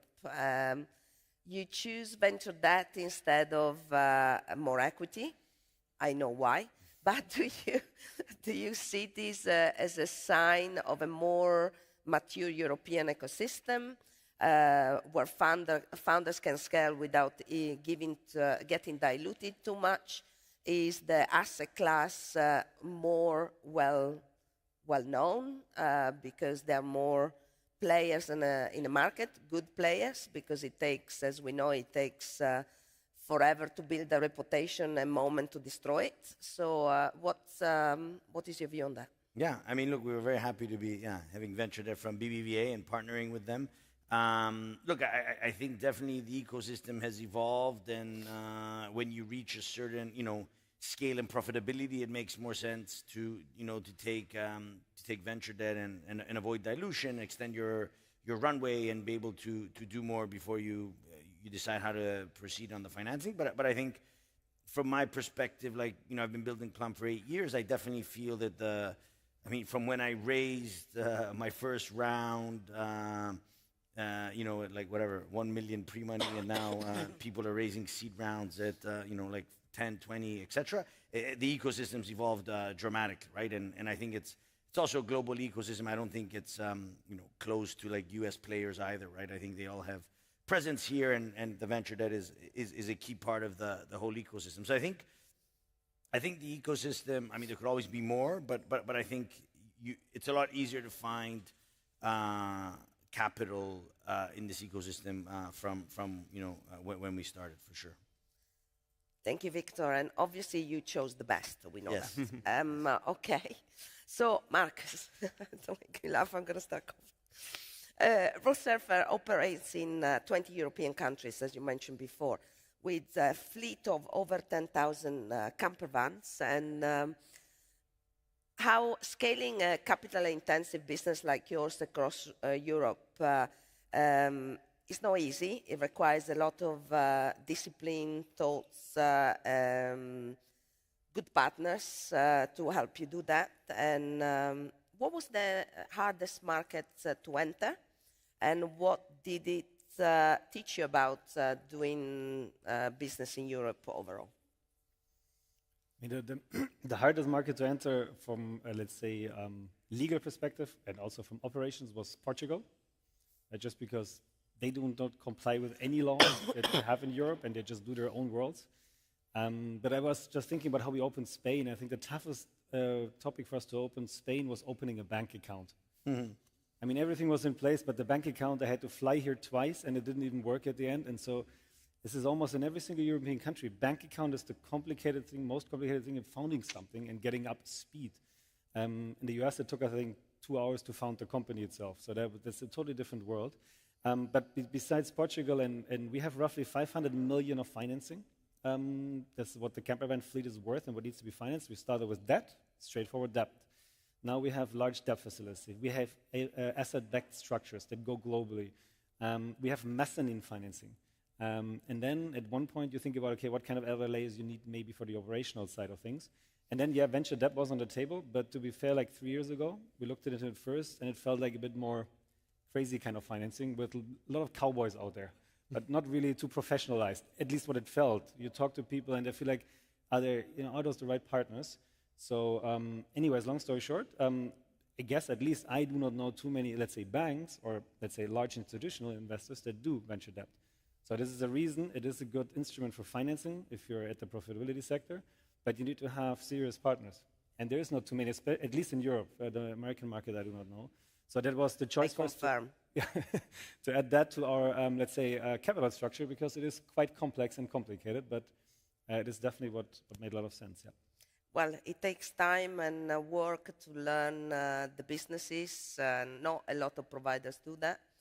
We, BBVA Spark, we really spend time to learn about our founders and the business that they're building. And only to do that, you can manage to become a complement to equity and work together to scale these wonderful businesses that you guys are building. Thank you, Markus. Nico, Bob W has grown fast, very fast. So with apartment in about 19, but you see, I tell you it's fast, so I just... Yeah, I missed two. And 19 European cities. And how... can you tell us more of how is your path to grow versus profitability, and how you plans are for Europe? Sure. We got started in 2019, and the world was a very different place. I don't think... Still young, Nico, still young. It was it was, I don't think anybody in the startup ecosystem brought up the term profitability. I had no idea what it meant at the time. You just cared about growth, and that was such a big element of your business and just the pure singular focus. So then we did our A round in 2021, and then A round in 2022, and that's when the world started sliding. 2/3 of the equity disappeared off the market for growth companies, and all of a sudden we were having to shift from growth at any cost to actually looking at profitability. And I have my lovely German co-founder to thank for it. He's the sort of German stereotype on steroids. I would have probably driven this thing off a cliff, not caring about profitability until it was too late. But he came from an old school world, and I think this was a really challenging time for a lot of companies that might have really had even the viability. Seb keeps you in check. He does. Yeah. I love the guy so much that I replicated the model at home and married a wife that's basically a prettier version of it. Anyway. I totally, knowing you, I totally believe that. But the point is that there's been a massive shift on the focus from top line to viable businesses. I think in the grand scheme of things, it's a great thing. Probably there were a few casualties during this shift that maybe didn't have to die, but they just weren't able to change the ship around early enough, and we were very lucky to do so. And today that puts us in a very nice, fast-growing yet on a profitable basis, which keeps us alive and growing, which is better than being dead, right? Yeah, absolutely. So we have a big, massive sign of we have to end, but I would like to see if there is one more question. I'm sure, and we have room for one more question to our founders or to Christian. Anyone? Can't see. Okay, you want us to end. I won't take it personally. Okay, thank you very much for listening to our panel. I thank Victor, Markus, Nico, and Christian to be here with us. And I encourage you to explore Plum. Take a holiday with a road surfer. Stay Bob W. Now they are expanded enough for you to find how beautiful they are. And find us all out there for a chat, so you can expand your, if you're too shy to ask question, you can have Christian to ask a question there. Thank you very much, everyone. And thank you, guys.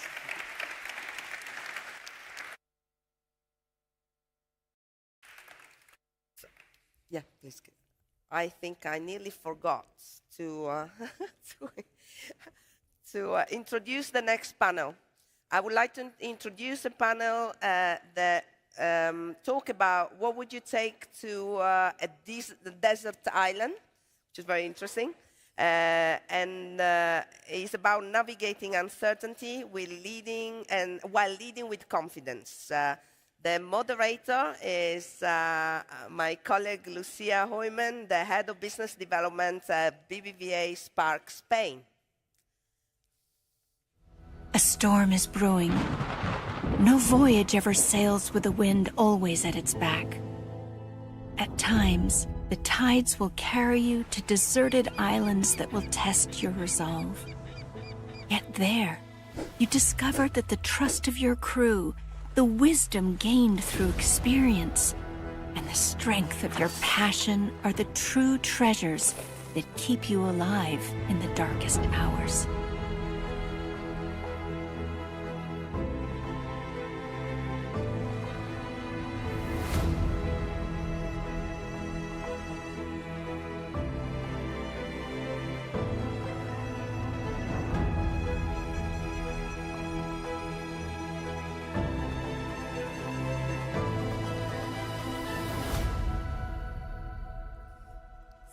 So hi everyone, I hope you're enjoying the agenda so far, and I promise there is much more yet to come. So in this session, we're going to talk about an aspect of entrepreneurship that's often less glamorous, but perhaps the most real. It has to do with emotional challenges, with the setbacks, with the failures, and with a very human side of leading through uncertainty. We often hear about unicorns, founding rounds, growth metrics, but behind all of those headlines, there are countless stories of sleepless nights, of doubts, and resilience. And today we're going to have 4 amazing entrepreneurs that have lived these truths and will share with them today openly. So please welcome to the stage Sergi Bastardas, Héctor Mata, Vladimir Lupenko, and Elena Betes. A big applause.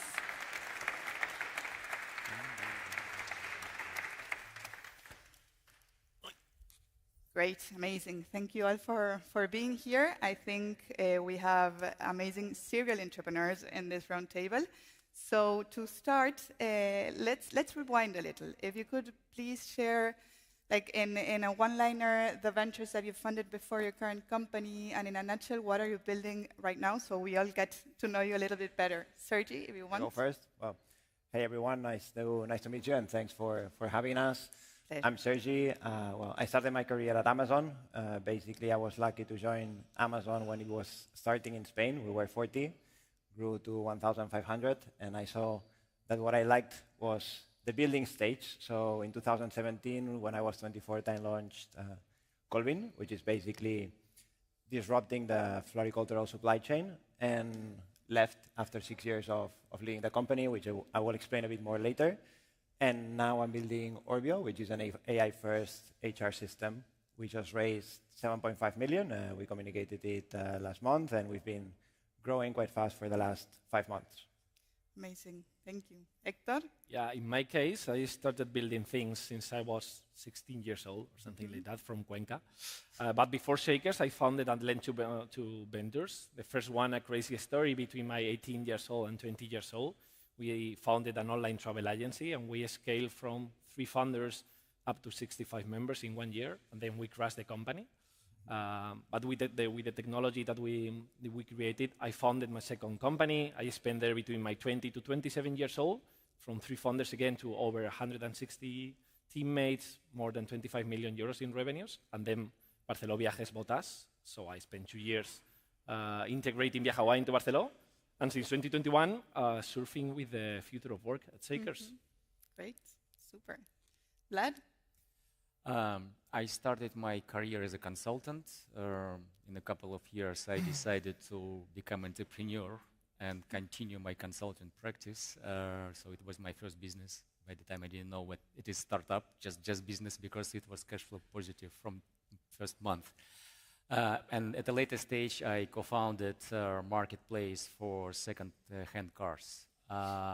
What I'm doing right now for more than 6 years, we help people to have more confidence with smiles, and we do it at pretty large scale. We co-founded Impress 6 years ago with the idea to change the way how orthodontic service industry operates. We discovered that it can be more digital and more efficient, so we start building technology to improve clinical operations and treatment planning. And now we support patients across 9 countries and employ more than 500 of doctors. Wow, amazing. Elena? So previously, I tried to build 3 times price comparison platforms. And I say 3 times because the first time didn't scale, and it's called Punto Seguro. It's now a profitable business that is run by my brother. The second time I went bankrupt, and the third time I built a Rastreator, which was like really successful and known in Spain. After that, now I have a new life as an entrepreneur. I'm building like a clinic specialized on mental health on kids. And our ambition is to put the therapists on the schools and do a lot of prevention as a key factor to improve. Great, great. Okay, as I mentioned, no, for serial entrepreneurs that have lots of things to share. And now let's move to the theme of our panel, no? Which is, what would you take to a desert island? So imagine you're stranded as an entrepreneur in a desert island. What would be the one thing, tangible or intangible, that you would absolutely bring with you? And I promise there would be no judgments. Sergi again. Now that it dropped, I would be on the phone, you know, but with a Starlink connection, and just call me if you need. I will say curiosity. I will go in this philosophical way. Keeps you alive, keeps you learning. At some point, it will help you to find the way forward. Nice. It's very philosophical. Well, I would take fish in the road to make sure that they can eat something. In addition, probably you remember this movie with Tom Hanks, Castaway. Yeah. So he, Wilson. And he took Wilson. So, but Wilson was his hope, and believed that he can come back. So, I would like to take someone who could give me hope. Nice. So you know, when I received that question, I was, what the hell is this panel about? But let me share the process I follow. First, I start putting in a notebook. Yeah, I should take that, like, you know, to drinkable water, blah, blah, blah. Then I went, as a second step, I told my team, you know, I'm calling a panel, what should I bring? And everybody was saying things. And at the moment I share it with my team, I connect with my emotional side, and I landed into, I'm going to bring my horse. And then the funny thing is the third step, of course, I check it with ChatGPT. I say, if you will be me, what will you bring? Amazing. ChatGPT say, your horse. So it's quite scary, I would say. Super, great. Well, now let's move from survival kits to survival stories, and I think this is like the most interesting part of the panel. The four of you faced setbacks in your entrepreneurial journeys, but still decided to keep on moving or even restart. So let's deep dive into these experiences and most importantly on the lessons learned. And now, Elena, we will start with you. Okay. You expanded Rastreator into many markets, and you publicly mentioned that some of them had to be closed, and also, as you mentioned earlier, co-founded other companies. More about my limitations than even market limitations. I think after that, and especially because if you imagine I have taken a business model and I have tried several times, so at some point I understood it. It took me a while, but I understood it. But then, you know, when we start expansions, it was not an easy model to change because regulation, you know, price comparison is extremely different in different countries. And sometimes I miss listening more the people in their local environments. When I arrived to China, they say China is for Chinese. And I was like, yeah, of course, we are building a sign of our end. You know, this is going to be fine. No, it was for Chinese. And I couldn't, you know, probably finding the right talent, local talent, that is willing to challenge you and get to a different level, I think was for me the main learning, really. Local talent that challenge you and maybe even you letting them challenge you about some things. Great, thanks. Now, Hector, you mentioned also, no? You co-founded several companies, but Todo Listo and OTA at 18. Yeah. You grew it quite fast. You mentioned after a couple of years, 60 employees and considerable revenues. But unfortunately, challenges around monetization and cash flow management forced you to close the company. So what was this experience like for you at such an early age, and how did it influence the way you built your new ventures?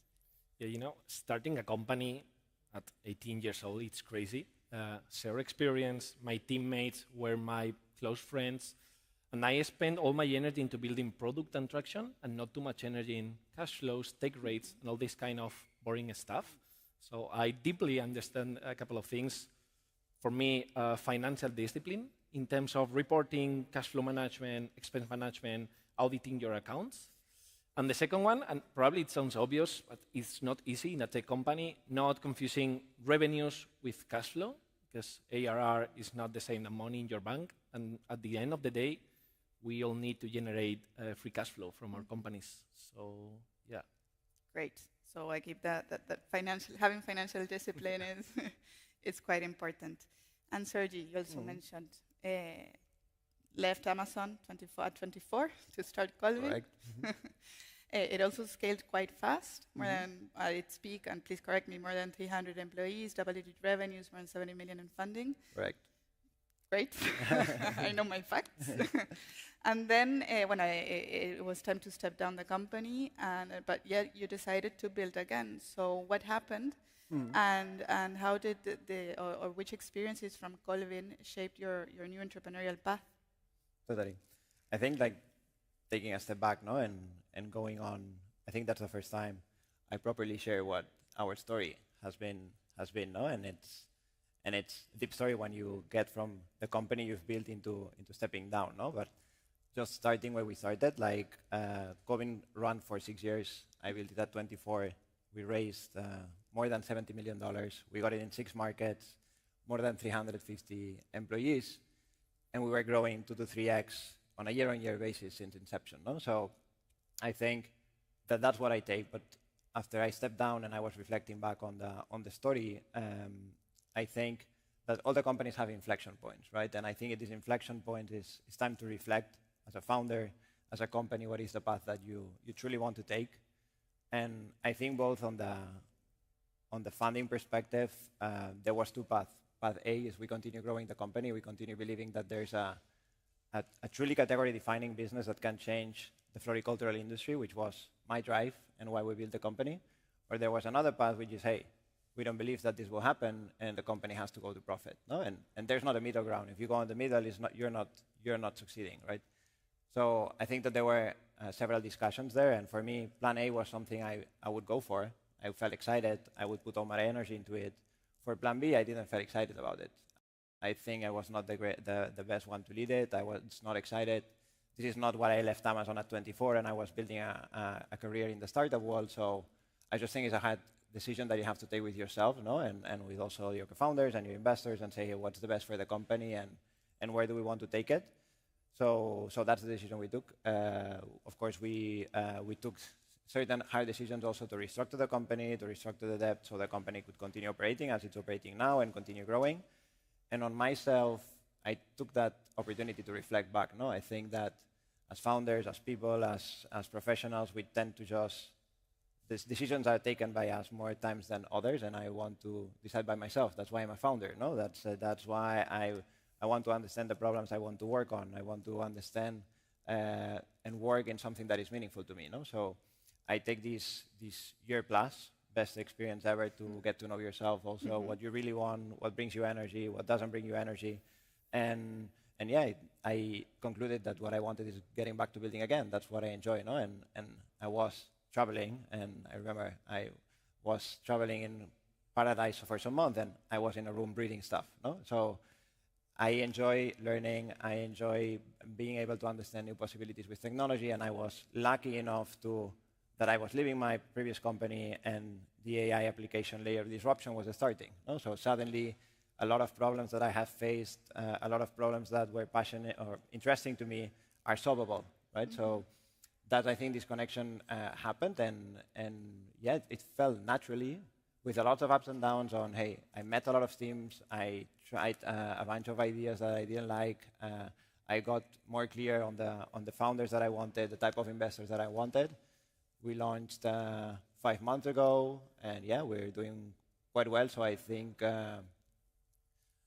taking this time to reflect what you really want to work on pays off, and on learnings there's a lot. I don't want to to just get all the answer, but I think it's just now we're building with more intention, with more clarity. And again, what I know passionates me is not building a business; it's building a category-defining business, something that really changes the pains that we see.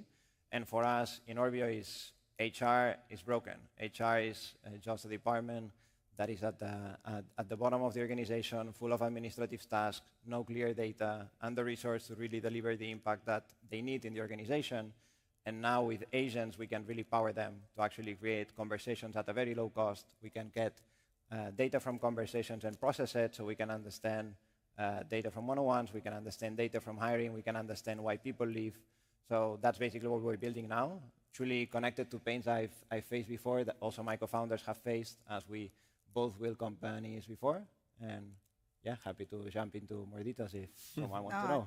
I think this is super interesting, and thank you for your transparency. No, that taking the time to make the right decision, taking the time after all those years, all those ups and downs and everything, to decide, okay, this is not what I would want for my future path for the company, and maybe it's not the right thing for the company or whatever.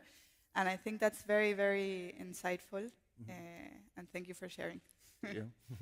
Vlad, last but definitely not least on this question, you're a foreign founder that launched Impress at a highly competitive market. and faced lots of challenges or hurdles along the way, all related to scale, so numerous fundraising rounds, inorganic acquisition growth opportunities, expansion to new markets, and leading with competition and lots of new incumbents. So what was one of the, or what has been one of the toughest moments, you can mention more than one if you want, that you faced, and how did that influence on how you're leading Impress today? You know, there were so many, and I have my personal rule. I try to erase bad stuff from my memory, otherwise I will get crazy. And I believe that founders should have positive mindset in order to move forward. But since you have this question, I try to remember one, which was really tough. So we launched in 2019, and it was extremely good start. So we were growing revenue like 30% month over month. We started receiving huge attention from investors. I felt kind of euphoria, you know, like I was able to choose the terms. I was able to discuss whom investor will be in our cap table. But then Black Swan, which is called COVID, and this pumpkin like disappeared, you know, like in one day we lost 99% of revenue. We had very, very limited runway, and we were about to crash completely.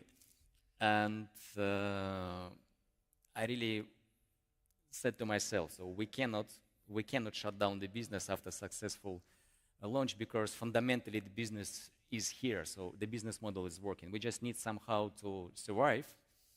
We made a lot of crazy stuff, and we made it. And it was, you know, heavy lifting. Like we're humans.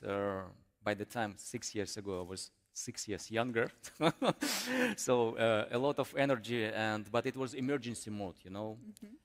And we were able to successfully go through this very, very challenging time. But then another real black swan happened, which was health. So my co-founder became unconscious, and she stayed in ICU for a couple of days. And it made me think how we do it and how can we move forward. It was very, very challenging time, and I wanted to share. Oh, thank you for sharing again. And it's amazing that after those such difficult moments, you can see the light and keep on moving, and that has to do a lot with the resilience. I think I've met lots of entrepreneurs in my life, and I think the common factor that they have is this energy, this resilience, this let's keep on moving, and that's... Yeah, I always say to myself, there is no plan B. Some investors on board, what is your plan B? Plan B is to make plan A. Yeah, great. Well, thank you, Vlad. Moving into resilience, I want to. This question will be for Sergi and Hector. That I want, if you could share with us which internal resources or external support systems helped you cope with this emotional roller coaster of scaling a company. Yeah, in my case, I'm fortunate because I have 3 great co-founders who strongly support each other. So we have created like healthy dynamics between the 4 of us, and we support when we are low energy. We try to push forward the other co-founder. So I think choosing the right partners makes this journey much more easier. So this is my mental health support system, my partners. Having the co-founders, the right co-founders there for you. I think I would say 2 things.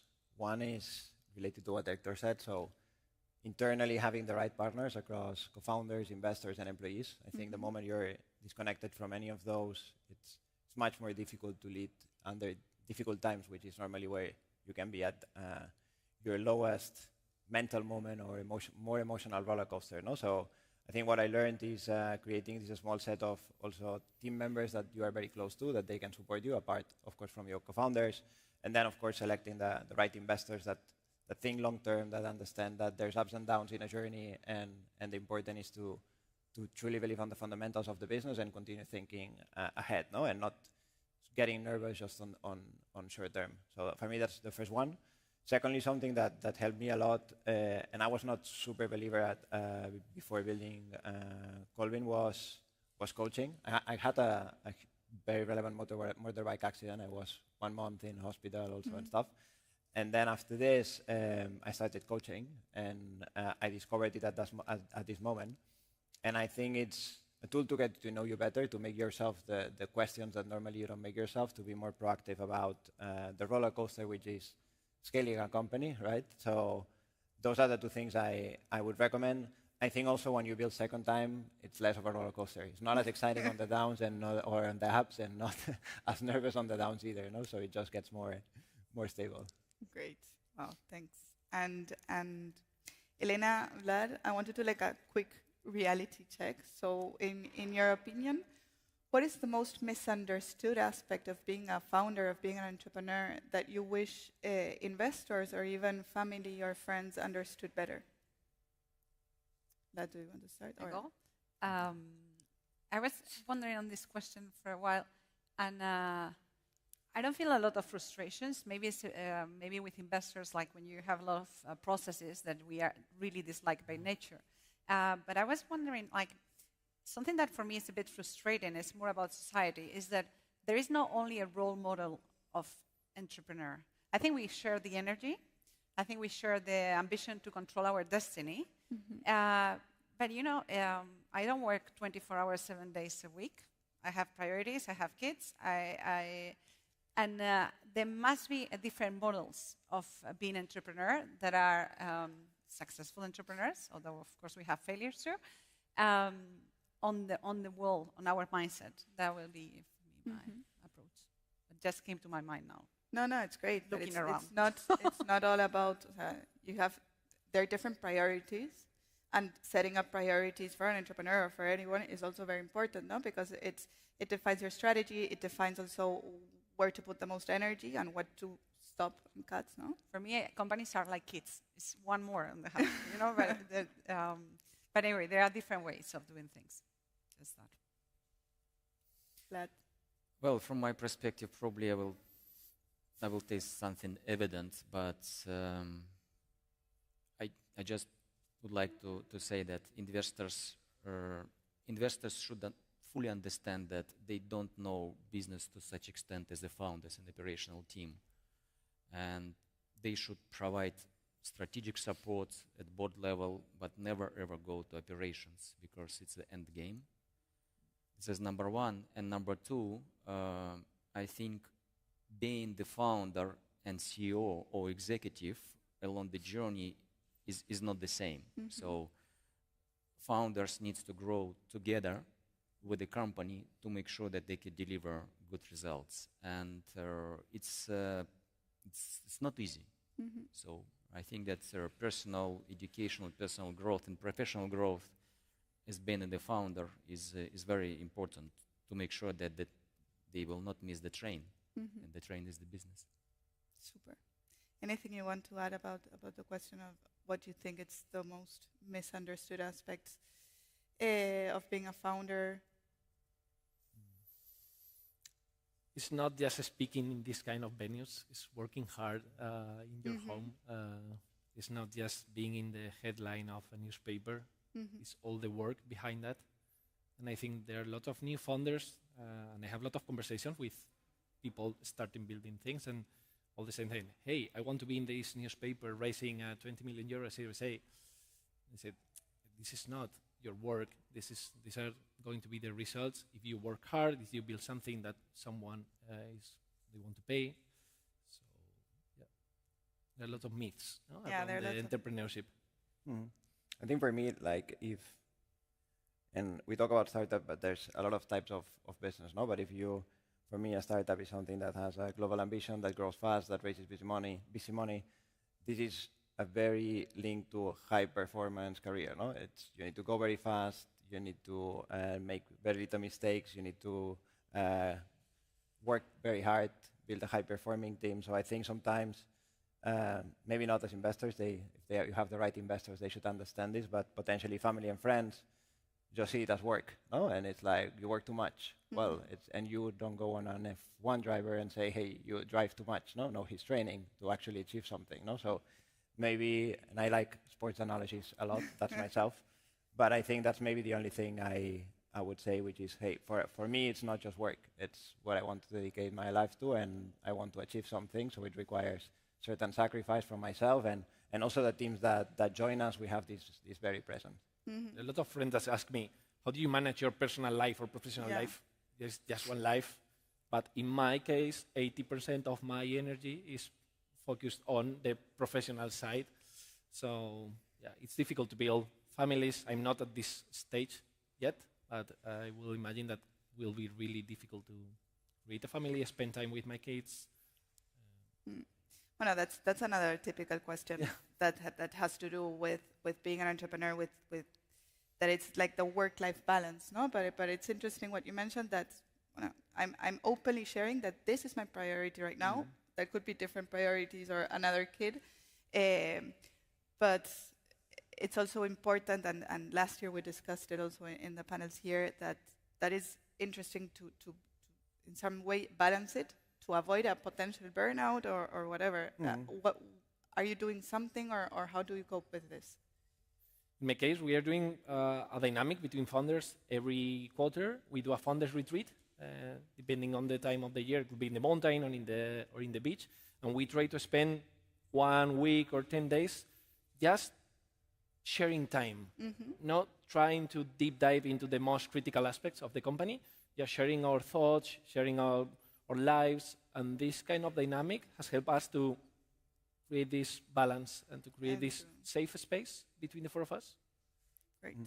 I think for me, being true to yourself and setting the clear expectations, because I think frustration comes from expectations and reality, and if the distance is very high, I think that you can just burn out, no? And I think that it's, with the co-founders and the team, we even do it is, hey, what do we want to build and what do we want to achieve, right? And okay, if we want to get here, do we understand what is the cost, and are we willing to take it, right? And I think that that's the first one that we do, which is being very open, trying to reflect on it. And then secondly, yes, we have some dynamics. We even have some team coaching sometimes to get ready for what's coming. And then we also, of course, try to have fun.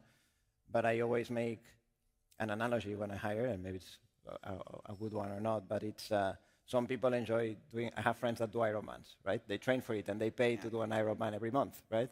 And I have friends that if you put them to do an Ironman, they would kill themselves, no? So there's just different type of people, and for me, it's hiring the right people for what we want to achieve. And I think in this way, there's less probability of burning out.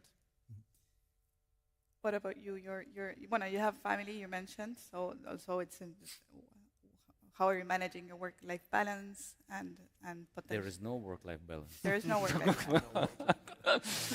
Good statement. Boom. No, it's a bullshit. Well, and burnout is fine, so it's not cancer, so it's that's what frustrates me. There is no work balance. This is impossible.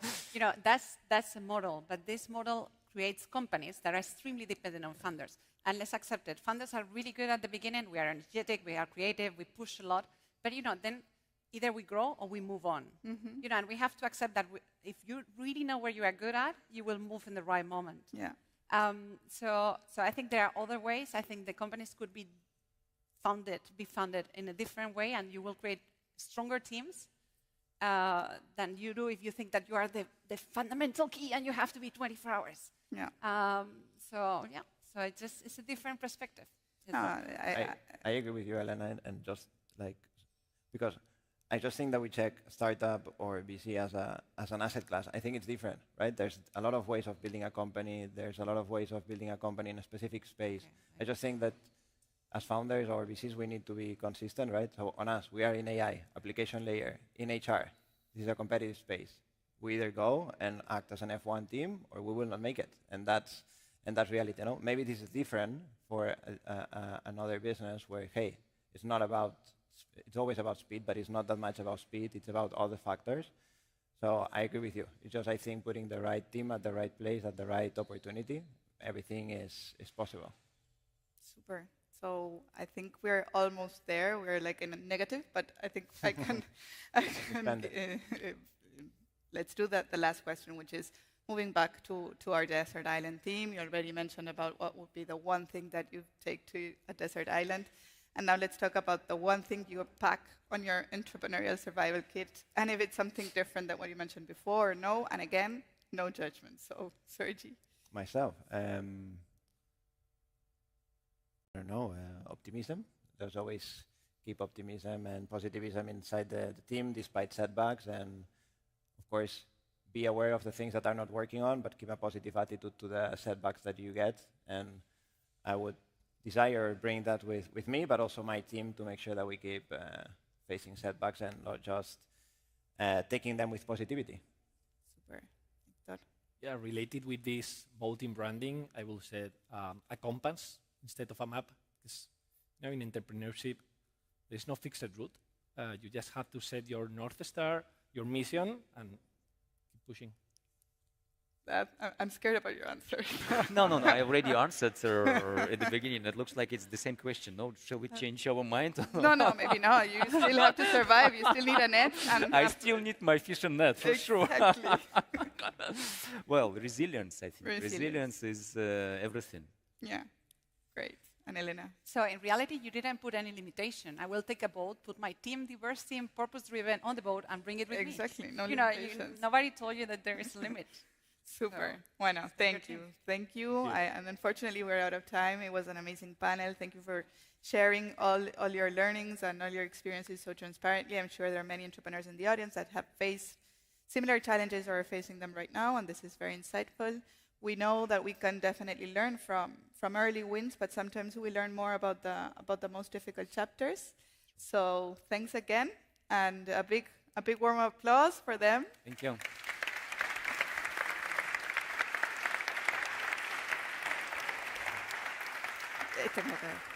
Sorry. And now I'll present our next moderator. He's Jay Reinerman. He's a general partner at Propel Venture Capital. And he will be guiding us through a very exciting conversation on how artificial intelligence is shaping and transforming entrepreneurship and business growth. So thank you.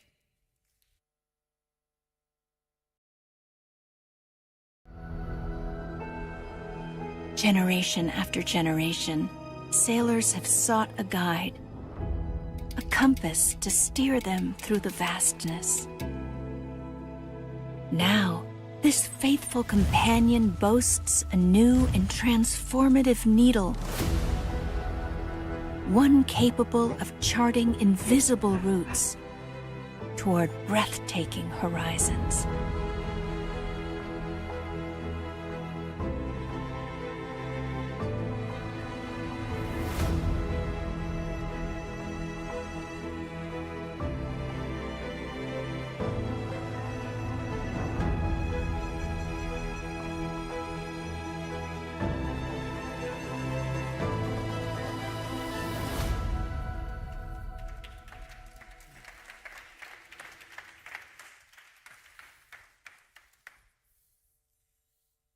Welcome, everybody. I'm pleased to be here today. I'm joined with some amazing panelists. I think you guys have heard already. We hope to give you a little bit of insight from an enterprise perspective, from an investor perspective, about AI adoption at the enterprise. We have on my left Dr. John, a scientist, and the brilliance behind some of the AI applications that are being built at BBVA. On my right, Sasha, thank you for the last minute ability to get here. We know others have had some challenges with the weather. Appreciate you. Sasha's representing Atomico, a more growth and early stage investor, both. And then on the far right, Simon. Simon's coming from Partech, based in Italy, but really the fund is really based in France. Today myself, Jay Reinerman. I'm one of the general partners at Propel. We're a venture fund focused on the intersection of technology and finance, based in San Francisco, early stage investor. And I'll be moderating, obviously. part of the panel is really examining a study that was done by MIT just a couple months ago, and maybe we can get you guys a QR code or something to be able to look at it. But it really talked about there's been a lot of hype around AI, both from investors, there's been boardroom demand for it, there's lots of people that are focused on it. But unfortunately, the study found that only 5% of the AI projects that have been going on have had successful ROI at those enterprises. And we're here to talk about that. We're here to talk about why that's happening. We're here to talk about, from an investor perspective, what we're seeing in our portfolio companies, what's been successful. Maybe we'll touch on valuations and some of the rationale and craziness behind those. We're going to try to go deep, and we're going to try to do it fast. We'll see if we have time for questions from the audience. If someone's got a really, really burning question, you might want to shout really loud. Otherwise, we're going to probably cover the time in what we have. All right? You guys ready? First question, we wanted to spark the questions with a... I'm just going to laugh at my own jokes. Spark with just this first one, and it's really intended to be something for the investors on the side. Are we in an AI bubble? Is this the next .com? Who's going to be the pets.com of this, and who's going to be the Amazon? Who'd like to start? Should I take it? Okay. Thank you, Jay. Well, of course, I don't have a crystal ball. Wish you did. But let's say there are multiple signals that we are probably going a little bit into an AI bubble, both on the public markets and on the private market side. The private market side, of course, we have a lot of hype, a lot of fear of missing out, a lot of venture capital investors that are deploying huge capital flows at very, very high valuations on a number of companies that haven't proven a lot of results yet. On the public market side, on the NVIDIA and the others, also their valuations are skyrocketing. And at the same time, more recently, there were some announcements made by, for example, OpenAI and NVIDIA, OpenAI and AMD, that are kind of a little bit worrying. Having said that, I don't think we are in a similar situation of the .com bubble. I was probably a bit too young back then, but my understanding is that back then there were not a lot of solid business models, and so VCs were actually throwing money to these companies that had really nothing behind. Here we have a lot of solid infrastructure building.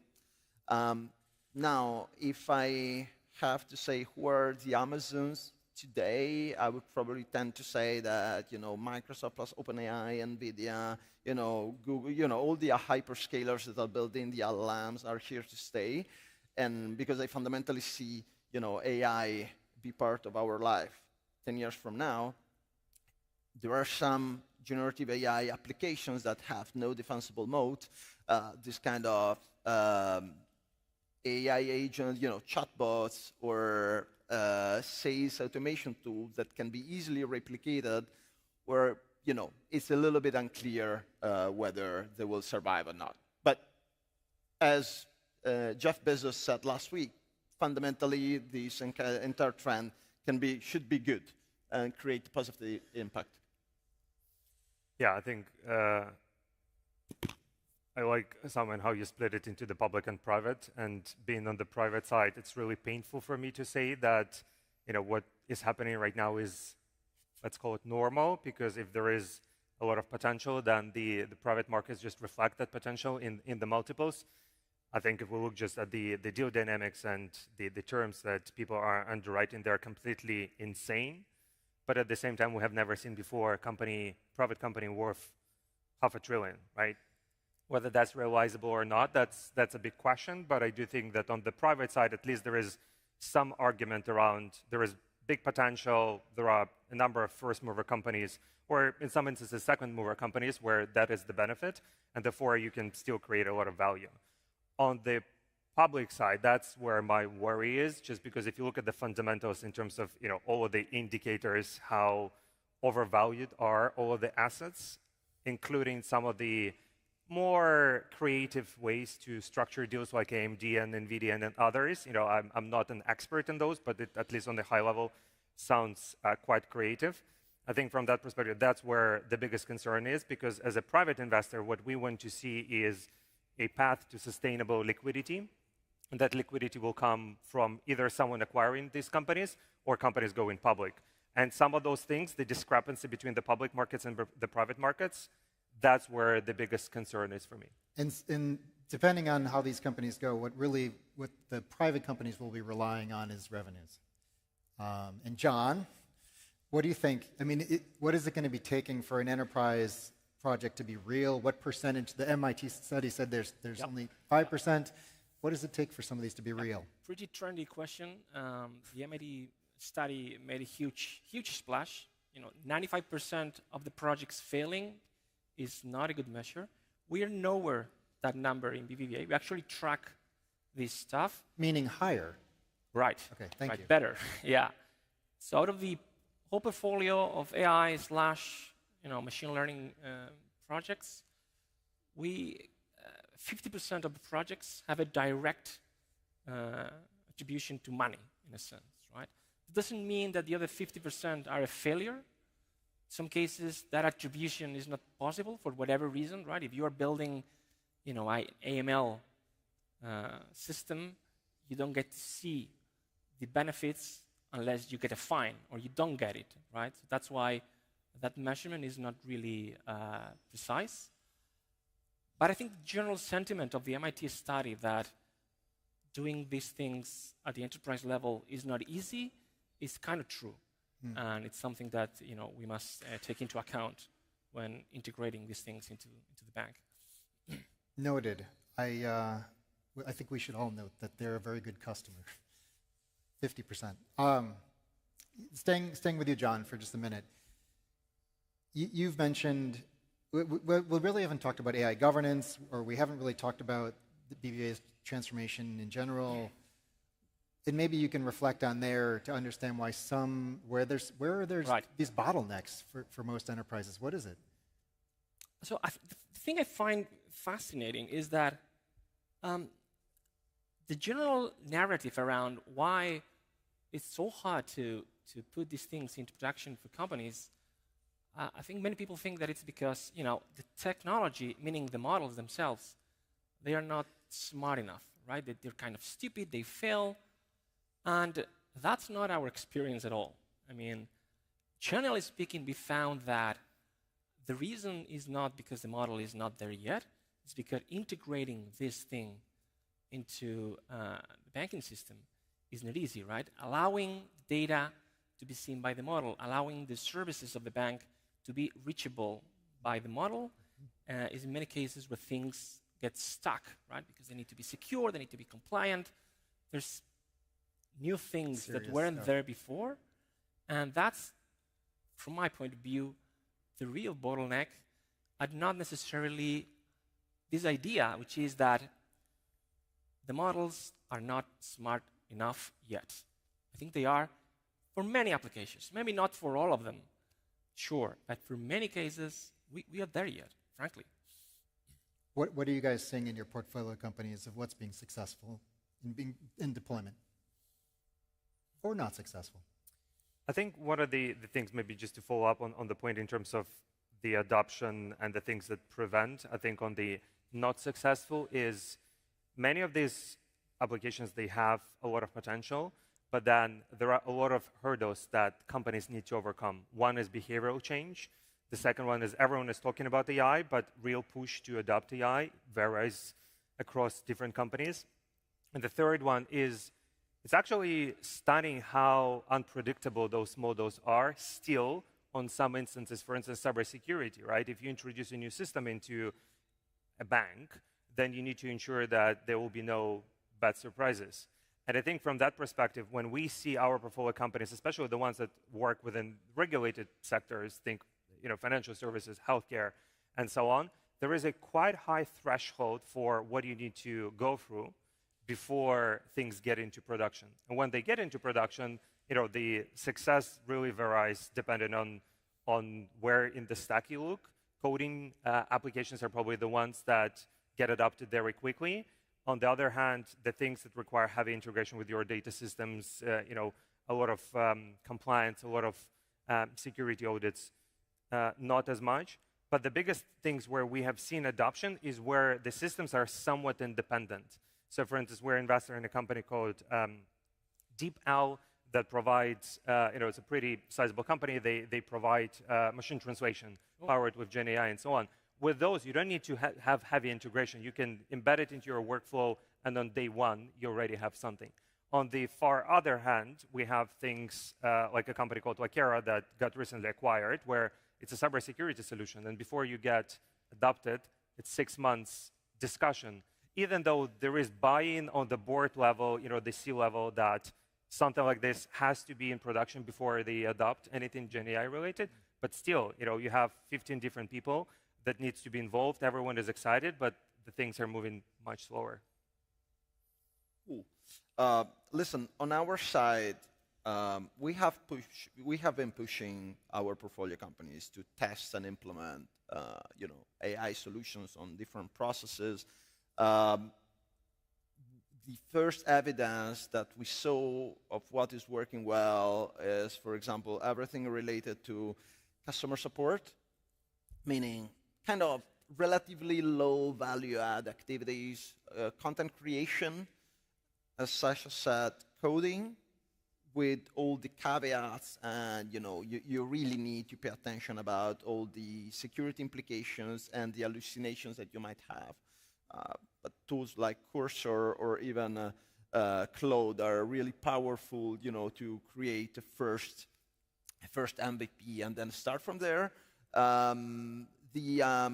What we really saw is that some companies that can really interact among the different teams super fast is they have been able to create new product, new generative AI application that are having a lot of interest on the market, and that somehow can lower a little bit the CAC thanks to this interest. And this is super powerful. But this is something that has been done only by the kind of AI native companies, while those that are already at 80, 100 million ARR, they are already behaving a little bit more like an enterprise. So they have more processes. They are a bit slower in implementing this kind of tools. John, Sasha, Simon, you must have some companies that, and yourselves, that are reliant on Anthropic, OpenAI. Yep. You've come to rely on them, or your portfolio companies have come to rely on them. What happens if they triple their prices? And not just for BBVA, but and there's other banks that are using them. What happens to entire industries if they triple the cost of their services? Well, I mean, I think it's quite unlikely. The trend we've seen is the opposite in terms of, the APIs and the services becoming cheaper, drastically cheaper, not just a little bit, but, by 100%, 1,000% cheaper than a year ago. I mean, for sure, we've had to adjust. But again, the gap that you see now between frontier lab models such as Anthropic and OpenAI and the open source movement is not that big, right? So in the event of them tripling prices, we would switch. And, that's one of the reasons why you have the ability to switch. I think, yes, I don't think that's going to happen. That's not the race they are pushing for. They really want to get as smart, as fast as possible. And I'm not really worried about them tripling our prices. And if they do, well, I mean, there are options, frankly. Yeah, I think we'll come back to why you guys have options in a little bit, hopefully. Okay. Do you guys see any risk in your portfolio companies? I'm a big proponent of open source. You know, if you track what happened in the last 20, 25 years in the internet infrastructure, that exactly is the trend, where you have one provider of a technology, think of a database, think of you know, any data processing piping and so on, and there is always an open source alternative, and there will always be providers that take that open source, make it managed by them, and they provide you the same experience. The other interesting angle is, I think the gap between OpenAI just on the capabilities of the model and the second best model is not going to be as huge as it was 3 years ago, 2 years ago. And therefore, I would expect there to be quite a strong competition, preventing them from just, you know, putting extortionate costs and prices.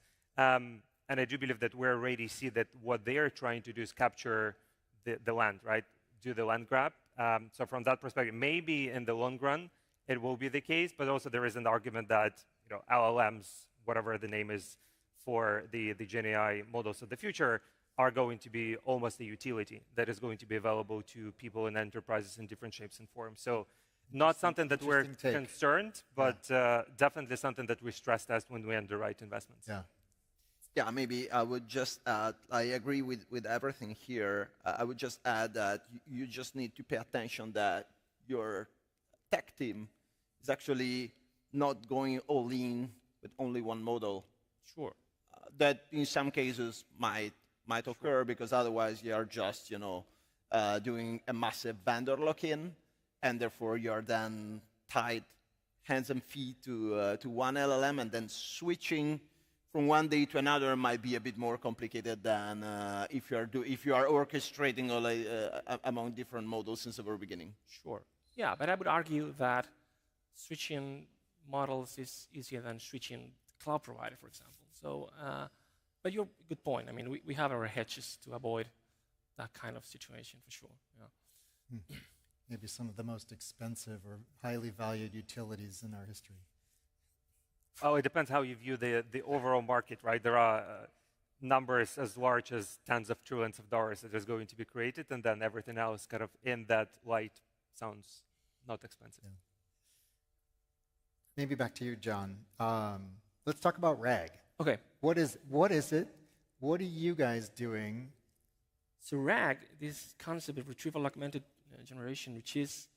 Say that again. Essentially, retrieval augmented generation is essentially this idea of getting your data you have in the company, and putting it in a way so that it is reachable by the model. So the model can answer questions only using your own specific domain, right? Instead of answering with, you know, whatever data has been used to train itself, it uses your data, BBVA data, right? And I mean, RAG is a great technology. We use it a lot. Many of these systems in production today use RAG. I think the interesting thing is that it points out to this idea of, you know, having good ideas that are not so good in the long term. And what I mean is that a lot of banks decided to go the route of, oh, what I'm going to do is take all the bank's data, put it into a corporate RAG, and then make all the models access this domain data, right? And talking to some of my colleagues in other banks, the field is moving so fast, right, that this, you know, system built internally gets, you know, it's not updated, it's not state-of-the-art pretty soon, in a sense, which means that it cannot compete what the market is offering in terms of solutions to make the model see your data, right? And that's fascinating, right? Because it's, again, this concept that BBVA follow very much, which is the path of least regrettability, right? What should you do now that you won't regret in 6 months? Which is extremely difficult given the crazy pace of the advancement, right?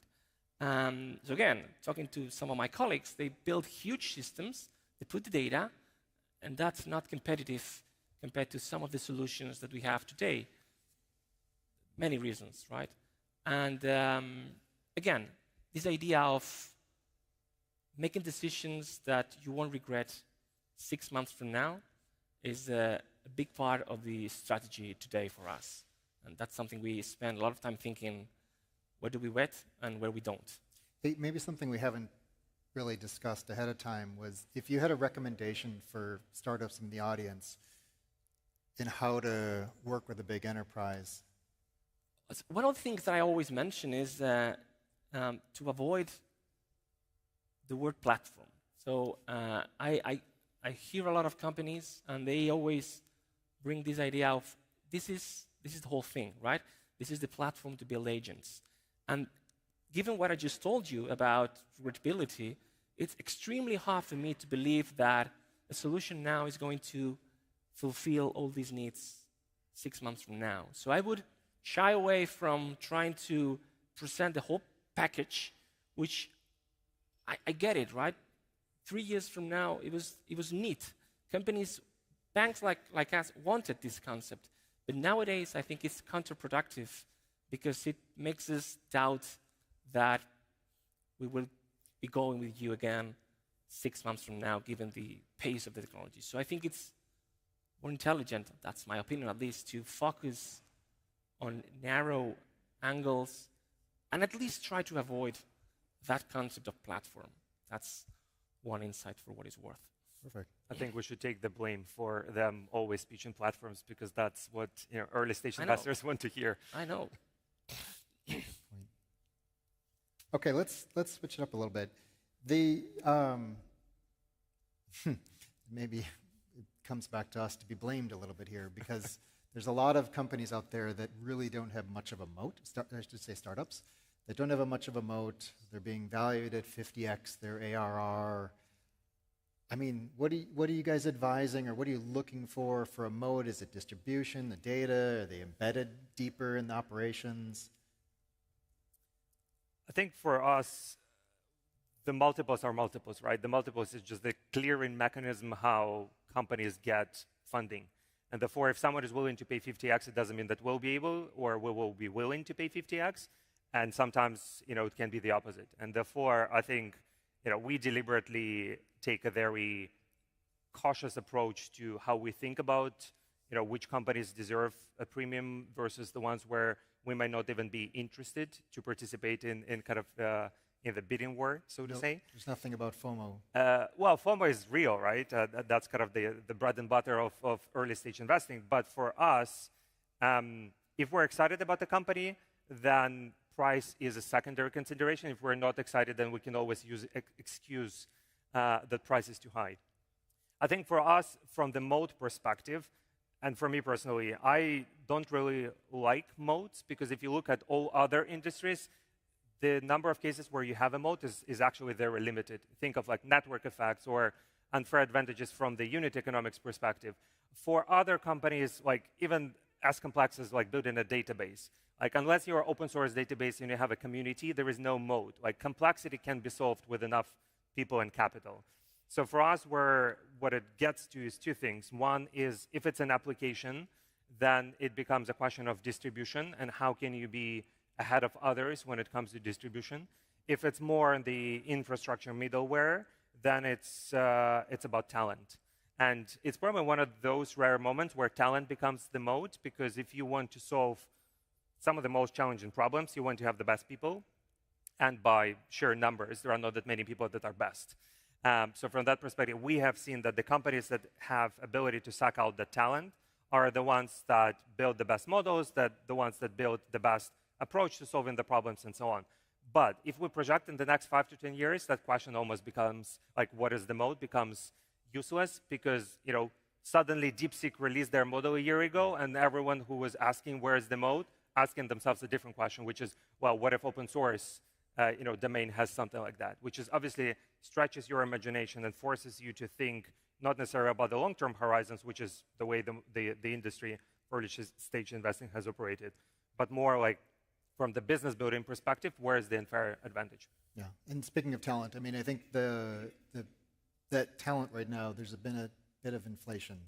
So the talent is extremely expensive, the ones that know what they're doing. Yeah. listen, on our side, and maybe just focusing on the application side, I think that access to high-quality data for training of the agent is super important, and how you do that also by building super deep integrations with the existing systems of the companies, of your clients. If you manage to go really deep into the processes and building super strong and deep integrations, basically this is a little bit already a kind of mode, because unplugging those integrations and rebuild everything from scratch can be painful and time-consuming. So, yeah.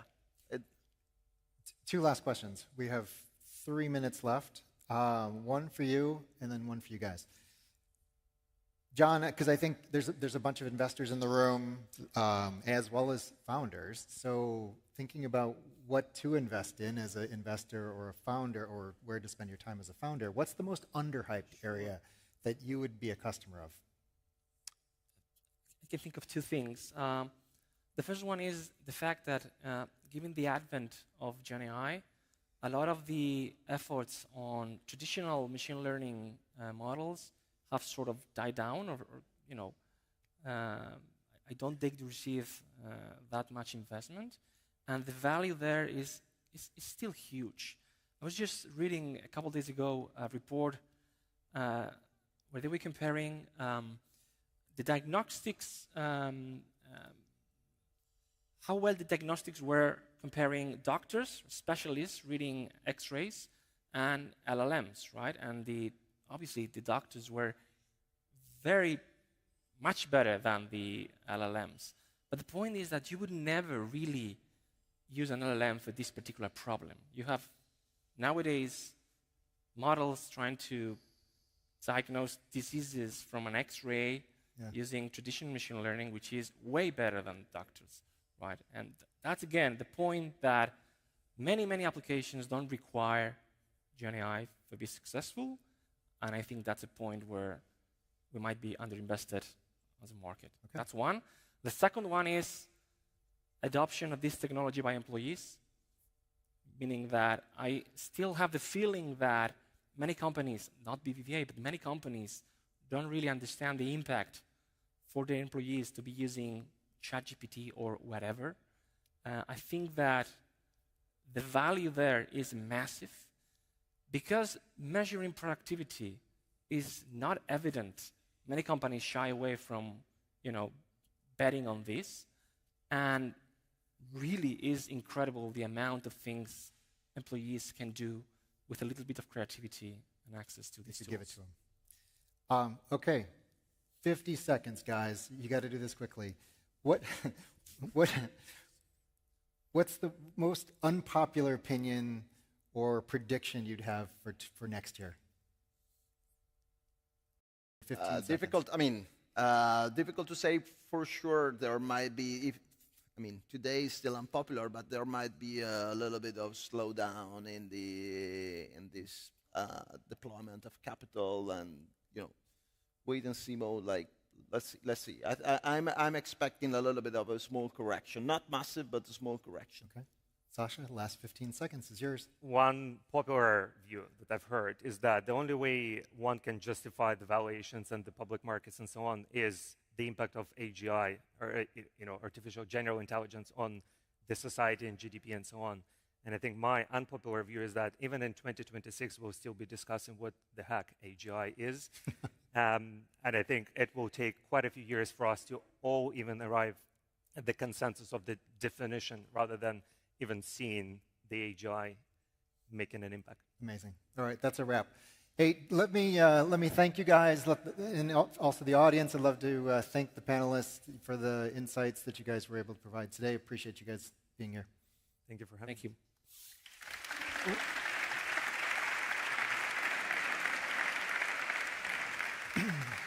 With that, we have a nice surprise from my perspective. I want to introduce the next panelist, or the next panel, and two friends. The next panel is called "Leading the Vision in a Sea of Entrepreneurship," and to come up on the stage, Carlos Torres and Santiago Muragaza.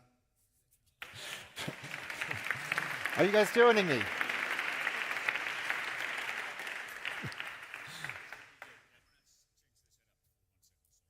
Okay.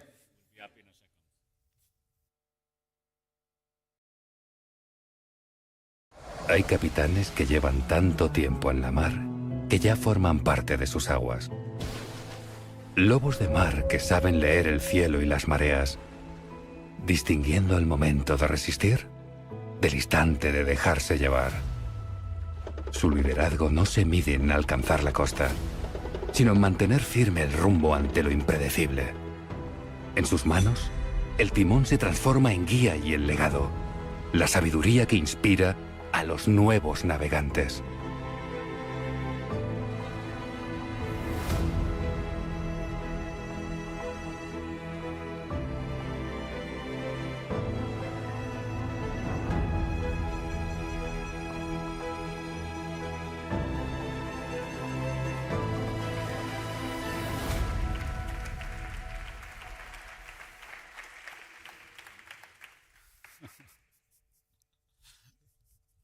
Venga. Ay, mucho mejor. Vamos allá.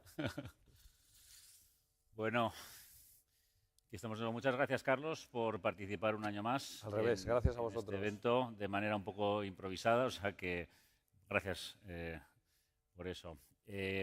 Vamos a empezar este panel hablando, continuando un poco con la conversación que teníamos del panel anterior. Se habla mucho, y los panelistas anteriores han hablado también, de los paralelismos entre el boom de AI y otros ciclos que hemos tenido de innovación. Internet se habla mucho, y yo creo que tú tienes una perspectiva muy interesante porque has sido inversor, has, tanto dentro como fuera del banco, has colaborado con muchas startups y has siempre estado muy vinculado durante muchos años a este ecosistema, ¿no? ¿Y qué paralelismos ves de este ciclo que estamos viviendo y lo que has vivido en experiencias anteriores? Muy bien, lo primero me gustaría daros las gracias a todos los que habéis venido a este nuevo Summit de Spark, y al tercero en Barcelona. También a José María Álvarez-Pallete, que era quien tenía que estar aquí, en lugar de estar yo hablando contigo, Santi. José María se ha montado en el avión, ha llegado a Barcelona, pero no han podido aterrizar. El avión se ha tenido que dar la vuelta y no le ha dado tiempo a coger otro avión para llegar a tiempo, debido a la tormenta eléctrica que había. Pero encantado, que me ha coincidido bien. Yo iba a venir también a estar en la conversación con José María, al final sí que podía, y bueno, dado que él no ha podido venir, pues tenemos la conversación tú y yo.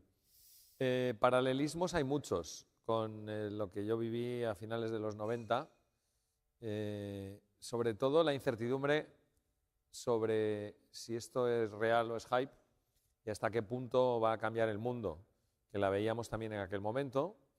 Recuerdo alguna anécdota con algún cliente. Yo era consultor en aquella época y, claro, había muchísimos proyectos, valoraciones que empezaban a ser de locura también.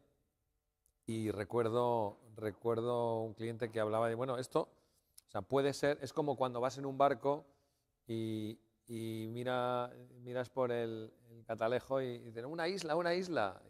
Dice, bueno, espérate, vamos a acercarnos un poco más, a ver si se hace más grande, no vaya a ser que sea una mosca en el catalejo, ¿no? Pues ese símil que se hacía entonces creo que aquí también aplica. La visión sobre cómo esto puede cambiar el mundo es muy paralela a la que había entonces, porque todos podemos imaginar cómo agentes de inteligencia artificial pueden transformar todo lo que hacemos en la sociedad. Igual que entonces podíamos imaginar cómo la conectividad de Internet podía cambiar cómo se hacía negocio, cómo se relacionaban las personas, pero el convertirlo en realidad es un interrogante todavía, ¿no? Hasta qué punto de verdad se va a materializar y hasta cuándo y con qué extensión. Veo grandes diferencias también. Una es la velocidad de despliegue, que ahora es infinitamente más rápida, y los tiempos son mucho más cortos en los que vemos si de verdad va hacia adelante o no. O sea, que vemos que se va agrandando la mosca y es una isla, ¿no? Al menos pequeñita. Qué tamaño tendrá no lo sabemos. En aquel momento yo recuerdo, yo fui emprendedor también, esto no lo conoce mucha gente, pero en el año 98 fundé una empresa que era tuhipoteca.com con la idea de, oye, la compra de una hipoteca es un tema complicado, tienes que ir a todas las oficinas. Bueno, os podéis imaginar, pensando que con Internet esto se puede simplificar mucho. Y me acuerdo el modelo que lo hice yo, claro, como fundador, el primer modelo, digamos, de números de cuánto podía dar aquello, empezaba con la población de España y luego el funnel era porcentaje con acceso a Internet. Era una época, no que no hubiera banda ancha, es que no había otra cosa más que el dial-up. Y el porcentaje era inferior al 1% de la población con acceso a Internet. Claro, el funnel era muy pequeño, no había dónde pescar porque es que los clientes no podían conectarse. Era toda una apuesta a que esto va a crecer y a qué velocidad va a crecer. Era básicamente la apuesta. Y esa era la variable clave del modelo. El 1% se va a convertir en un 10%. ¿Cuándo? En un 50%. ¿Cuándo? ¿Va a superar? ¿Va a tener un límite? Esas eran las dudas que teníamos. Eso ha cambiado ahora con la inteligencia artificial. Si las cosas funcionan, la velocidad de adopción es instantánea, precisamente porque ya Internet está en todas partes, las aplicaciones móviles, y la distribución de lo que funciona es instantánea. Y otra diferencia que veo es que ahora es mucho más tangible la inversión asociada al proceso. Es decir, también entonces había que desplegar redes de fibra, después, etcétera, pero aquí la implicación que tiene en inversiones en centros de datos y en energía es muy hardware, ¿no? muy real, muy tangible. Sí, yo creo que también me estoy acordando porque yo entré al banco en el año 2000 en un área que invertía en empresas.com y cuando hacíamos due diligence de alguna inversión mirabas variables, mirabas entre otras cosas los servidores que tenían las empresas como parte de los activos, porque no existía el cloud computing, y mirabas variables como los clics y los click-throughs, ¿no? De los banners y tal, pero olvídate de transacciones y cosas de este tipo, o sea que ha cambiado muchísimo. Ahí claramente la oferta estaba muy por delante de la demanda. La oferta estaba, eso es. Y ahora es muy distinto. Delante de nuestro tiempo. Ahora la demanda está ahí y si tienes una buena oferta, la coge enseguida. Cambiando de tema, si te parece, porque tenemos poco tiempo y muchas cosas de que hablar, yo quería preguntarte también por el proceso de transformación tan brutal que hemos vivido en el banco y en muchas otras empresas con toda la irrupción de Internet y la digitalización. Tú has capitaneado todo este proceso desde tu rol como director de estrategia, luego en toda la transformación digital, CEO, presidente, los últimos planes estratégicos que hemos vivido. Y es un proceso complicado, donde no tienes certidumbre, donde los resultados no son inmediatos, donde hay que mover voluntades y donde hay que convencer a mucha gente, ¿no?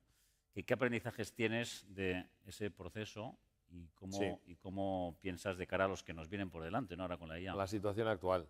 Bueno, cualquier transformación es cambio y el cambio es difícil y el cambio es tanto más difícil cuanto más éxito tengas.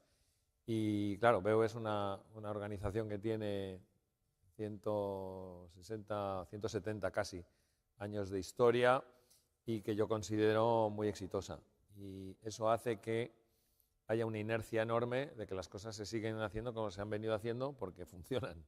No, bueno, aparte de siendo un banco, no quieres cometer errores porque las equivocaciones tienen un coste alto. Es decir, todo un contexto difícil para el cambio. Y lo que requieres para que la transformación funcione, que además es especialmente difícil cuando el cambio se produce, porque este tipo de disrupciones tienen dinámicas exponenciales, palabra que está muy usada, pero que no deja de ser verdad que el cambio se produce muy poquito a poco, no se nota, y de repente se produce un cambio muy rápido. Cuando tienes esa dinámica, es claro, es muy peligroso. Tú estás sentado en tus laureles pensando que lo estás haciendo todo bien y si llegas tarde puede que ya no haya marcha atrás. Y cuando se dan esas circunstancias, yo creo que lo más importante es tener una visión en la que crees. O sea, si tienes una visión en la que crees, que marca el norte por encima de los detalles y luego organizar. Es decir, tener una organización preparada para ejecutar esa visión. Y eso pasa por el equipo, básicamente. Necesitas Carlos, y por que te interrumpa, porque este tema del equipo, lo hemos comentado antes, ¿no?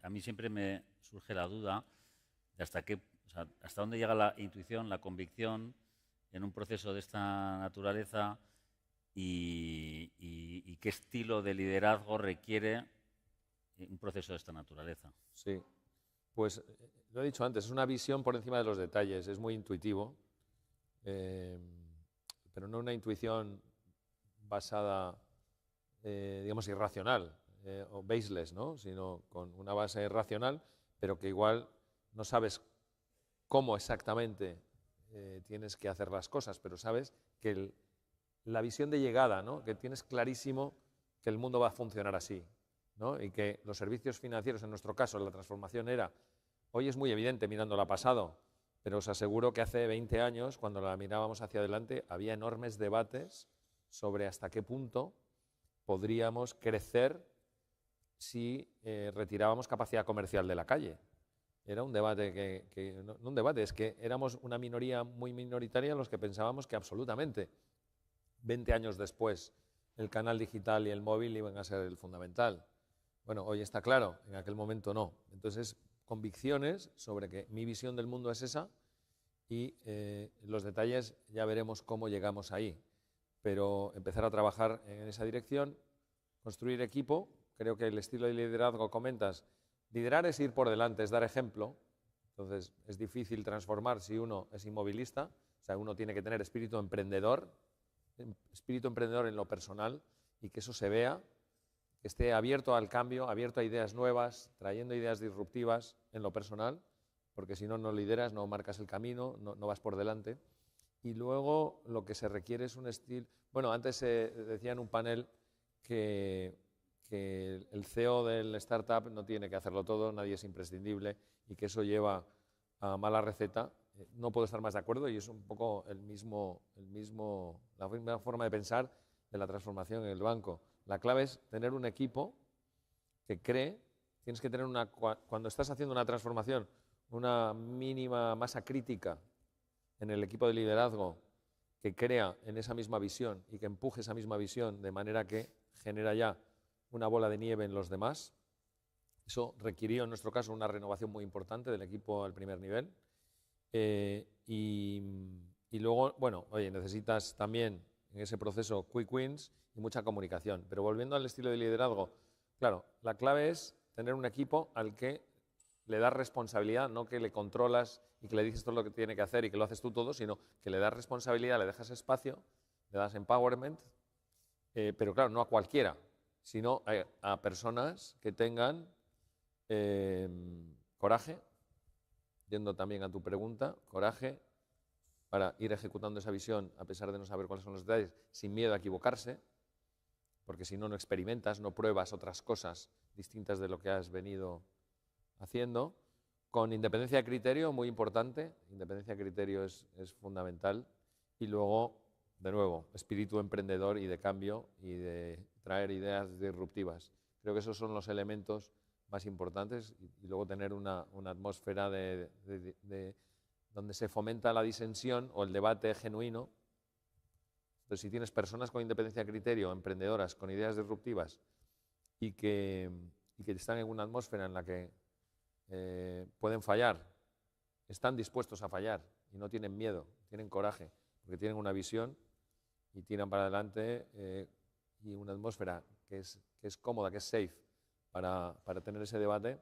Creo que esos son los elementos le has llamado liderazgo, bueno, de organización que te permiten seguir emprendiendo, cambiando, ¿no? Muy importante que el cambio no para nunca. Entonces esta curiosidad intelectual, el estar abierto al exterior, muy importante. Las organizaciones tienden enseguida a ser endogámicas. Entonces necesitas también un punto de renovación en el equipo. Creo que esto cuesta también mucho porque es incómodo cambiar personas, pero hay que hacerlo y traer gente distinta, equipos diversos, que es incómodo también, porque es mucho más cómodo que todos seamos. Bueno, es un poco el estar dispuesto a que todos salimos de la zona de confort para tener ideas distintas de la convencional y que nos permitan seguir cambiando. Y lo que cuesta, ¿no? También convencer, yo me acuerdo de toda esa época estaba en relaciones con inversores, vendiendo el equity story del banco a inversores, luego en estrategia corporativa. Era darse con un muro, ¿te acuerdas? Con reguladores. Era un buen ejemplo de lo de la visión frente a los detalles, la intuición frente a un plan detallado. Porque teníamos la visión clara y estábamos haciendo muchas cosas, pero los resultados, claro, el cambio es poco a poco y luego de repente. Sí. No teníamos nada que enseñar. Algún early win, pero pero dime cómo va a cambiar la valoración de BBVA. Me acuerdo que me tocó hacer el modelo. El modelo del impacto de la transformación, ¿no? Sí, sí. La modelización del impacto de la transformación. Oye, ¿te acuerdas que habías pronosticado que el ratio de costes a ingresos, que es el índice de eficiencia, lo bajaríamos del 40%? Me acuerdo presentarlo en un offside del GL. En Lisboa. En Lisboa, y todo el mundo, por poco me pinchan las ruedas, creo, al salir. Era imposible, que era imposible, etcétera. Bueno, y estamos ahora en el 35. Mucho, hemos ganado, lo hemos cumplido un par de años antes de lo que estaba modelado. Bueno, oye, hablando de la nueva transformación que tenemos ahora hacia adelante, temas de AI, ¿en qué temas estamos trabajando en el banco que te parecen especialmente interesantes? Bueno, ha contado alguna cosa John, nuestro científico, Dr. John, como le ha llamado Jay. Tenemos una agenda bastante completa y organizada en torno a 8, le llamamos robots, no es que sean 8 robots, no sé si se ha comentado ya igual en alguna sesión previa, pero bueno, lo comento rápidamente, que cubren, es nuestra forma de organizar el trabajo en esta nueva ola de cambio, y es el utilizar la tecnología de Machine Learning para, primero, ayudarle a que el cliente directamente se relacione con el banco con una inteligencia que le ayuda de una manera más fácil, con lo que la interacción del cliente con el banco cambia, es decir, es un advisor del cliente personalizado, ¿no? Todo ese campo sería el robot 1, el advisory directo de BBVA al cliente utilizando la inteligencia artificial. El robot 2 es la ayuda al banquero, a nuestro banquero. Esto tiene importancia en todos los segmentos, pero sobre todo en los más especializados, mundo banca empresas, también banca privada. Spark. Spark. Entonces, es iniciativas en torno a ayudar a nuestros banqueros a dar mejor servicio, entender mejor al cliente, ser más productivos, más eficientes. Tercer robot tiene que ver con riesgos, el mundo de riesgos, que para un banco es clave y por eso lo destacamos del resto de procesos, que sería el robot 4, del resto de procesos internos. Un banco tiene también una fábrica de operaciones importante y ahí hay mucha automatización que hacer con la inteligencia artificial. El 5 es el de desarrollo de software, que también es muy importante y crecientemente importante para un banco. Tenemos decenas de miles de desarrolladores y bueno, como acabamos de escuchar en el panel anterior, hay herramientas muy potentes que nos están trayendo ya hoy mucha eficiencia y hay mucha más que podamos sacar. El robot 6 tiene que ver con que cada empleado tenga un alter ego para su trabajo. Es una forma simplificada de decir que la inteligencia artificial estará en todo. O sea, más allá de los procesos concretos que he descrito en los primeros 5, el sexto es la omnipresencia de la herramienta customizada a lo que cada persona hace en su trabajo. Y luego los 2 últimos son 2 pilares para que todo lo anterior lo podamos avanzar, que uno tiene que ver con la disponibilidad de los datos. O sea, mucho del trabajo que hay que hacer, el heavy lifting, no es tanto, lo decía antes John, no tanto el modelo, sino el cómo lo conectas y con todas las características que tiene que tener para ser, digamos, de enterprise grade. Pues lo mismo pasa con los datos. Necesitamos que los datos que tenemos estén disponibles para que los modelos los puedan utilizar. Eso, y perdona que te interrumpa, eso también es un poco símil de lo que hacíamos antes de la época de Internet y ahora la infraestructura que hay, ¿no? ¿Y tú crees que tenemos la infraestructura en el banco para que el proceso Hay mucho que trabajar y es muy paralelo, tienes razón Santi, a lo que nos pasaba en el mundo, en la evolución al mundo digital, que los procesos están pensados para la oficina, proceso físico, y no es tan sencillo como cambiar simplemente un frontal, sino que tienes que hacer luego un heavy lifting detrás de cambiar lo que está debajo del cristal, ¿no? Debajo de la pantalla, para que la pantalla funcione bien. Bueno, eso que ya lo hemos hecho en la migración a canal digital, ahora en la migración a inteligencia artificial tenemos que desarrollar el uso de todos estos robots, pero necesitan los datos. Accesibilidad a los datos y accesibilidad también a ejecutar acciones en el propio banco. Y todo eso son las dos últimas piezas. La de ser una compañía rica en datos, de verdad, que los datos estén disponibles para que la tecnología pueda sacar el máximo provecho de ellos. Y hoy tenemos mucha información que no guardamos o que ni siquiera sensorizamos. Hay que sensorizar todas las interacciones, hay que guardar esa información y tiene que estar available de una forma sencilla para que los modelos los consuman. Mucho trabajo que hacer ahí, muy de remangarse.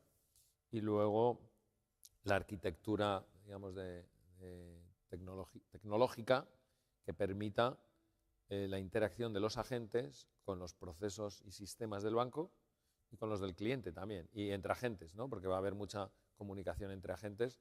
Y bueno, está claro en la visión que nosotros tendremos inteligencia artificial para servir al cliente, pero el cliente tendrá inteligencia artificial que le sirve también y tendremos agentes del cliente hablando con agentes nuestros. Todo eso hay que organizarlo desde un punto de vista tecnológico también. O sea, también queremos ser el banco preferido por los agentes, ¿no? No solo por nuestros clientes directamente. Bien, oye, te quería cambiar un poco de registro, aprovechando que tenemos aquí muchísimos fundadores de empresas que tú has emprendido, como nos has contado, has sido inversor, has sido mentor y has tenido mucha interacción a lo largo de muchos años con muchos emprendedores en distintas fases de desarrollo, ¿no? ¿Y qué características te sueles encontrar en aquellos que consiguen escalar una compañía de manera exitosa y qué tipo de errores también te sueles encontrar? Pues se han comentado algunos en el panel anterior, no, en el anterior, coincidía bastante con lo que se decía. El éxito siempre, un patrón que puedo detectar o ver es la pasión por el proyecto, entendido como la búsqueda de impacto, o sea, creer en lo que haces porque vas a tener impacto y muy basado en valores, ¿no? No sé si a eso le podemos llamar propósito, creo que se decía en el panel, pero sí, el tener una causa más profunda por la que haces las cosas que no simplemente tener una compañía que vaya bien y que la puedas monetizar luego. Creo que eso segundo no es una buena receta y donde sí que he visto es esa pasión, convicción en que estás construyendo algo grande. Luego el coraje, lo mismo que he dicho antes, y la valentía, la confianza también, confianza en que tengo la visión clara de qué quiero construir que va a tener impacto y no sé cómo lo voy a hacer, pero voy a llegar ahí, estoy seguro. Confianza total. Creo que es muy importante el equipo, construir equipo, que no sean one-man show, que no sea el emprendedor que lo hace todo. Eso tampoco funciona. Las mayores, digamos, o recomendaciones más que haría yo a unos emprendedores, veo muchos que se obsesionan con el éxito más medido. O sea, quizá mi visión del éxito no es la que tiene que ver con la riqueza o con el estatus o con el poder o con, en el caso del emprendedor, con llegar al milestone de ser un unicornio o de tener una ronda no sé cómo o de tener un exit. Creo que la obsesión con eso es mala receta también. El éxito, en el fondo, está en el camino. La vida la vivimos una vez y hay que disfrutarla y es construyendo una gran empresa que tiene impacto en los demás como se tiene éxito de verdad.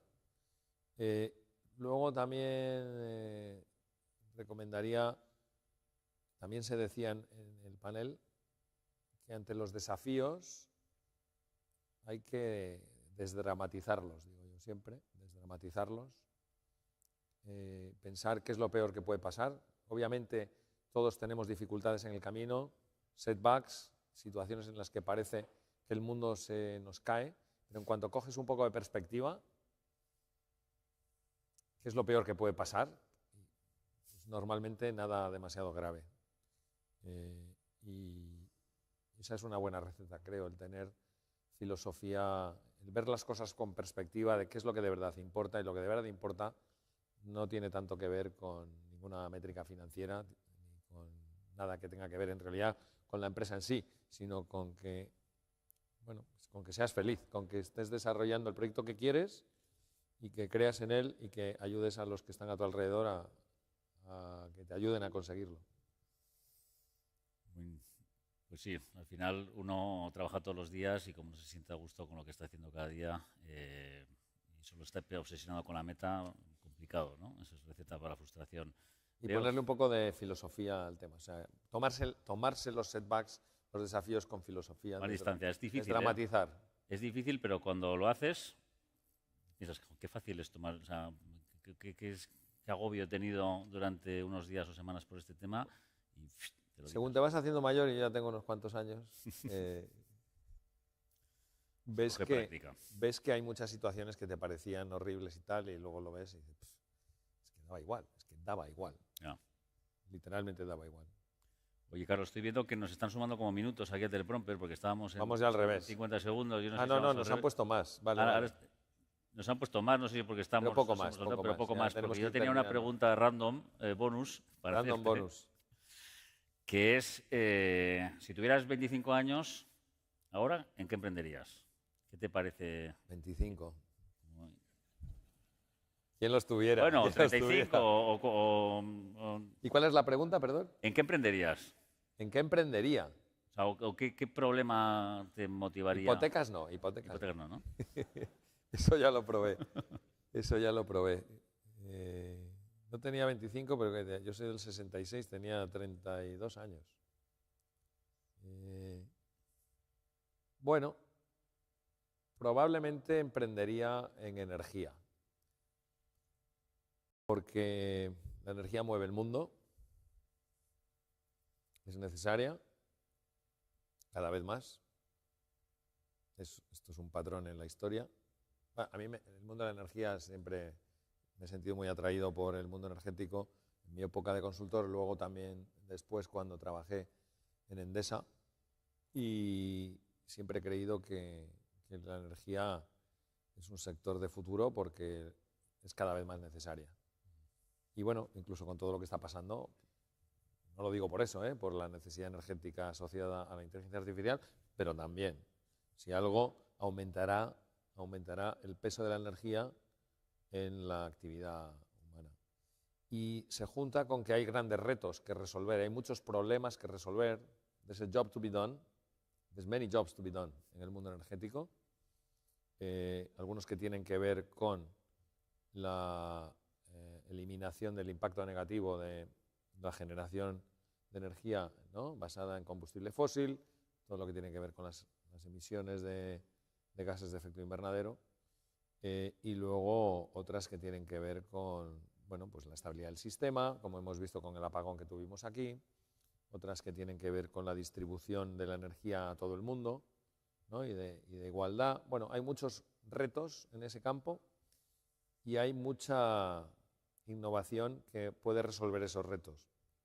También lo veo porque el banco ha cogido el foco de la sostenibilidad como un pilar que nos está dando grandes resultados, un pilar de negocio, me refiero, o sea, dentro de nuestro plan estratégico el cliente es lo primero. Antes no he mencionado, por cierto, que todos los emprendedores que tienen éxito comparten, todos no, pero desde luego un patrón, claro, la obsesión con el cliente, con la experiencia cliente, con la atención al cliente. Eso, quizá el mayor referente ahí es Jeff Bezos.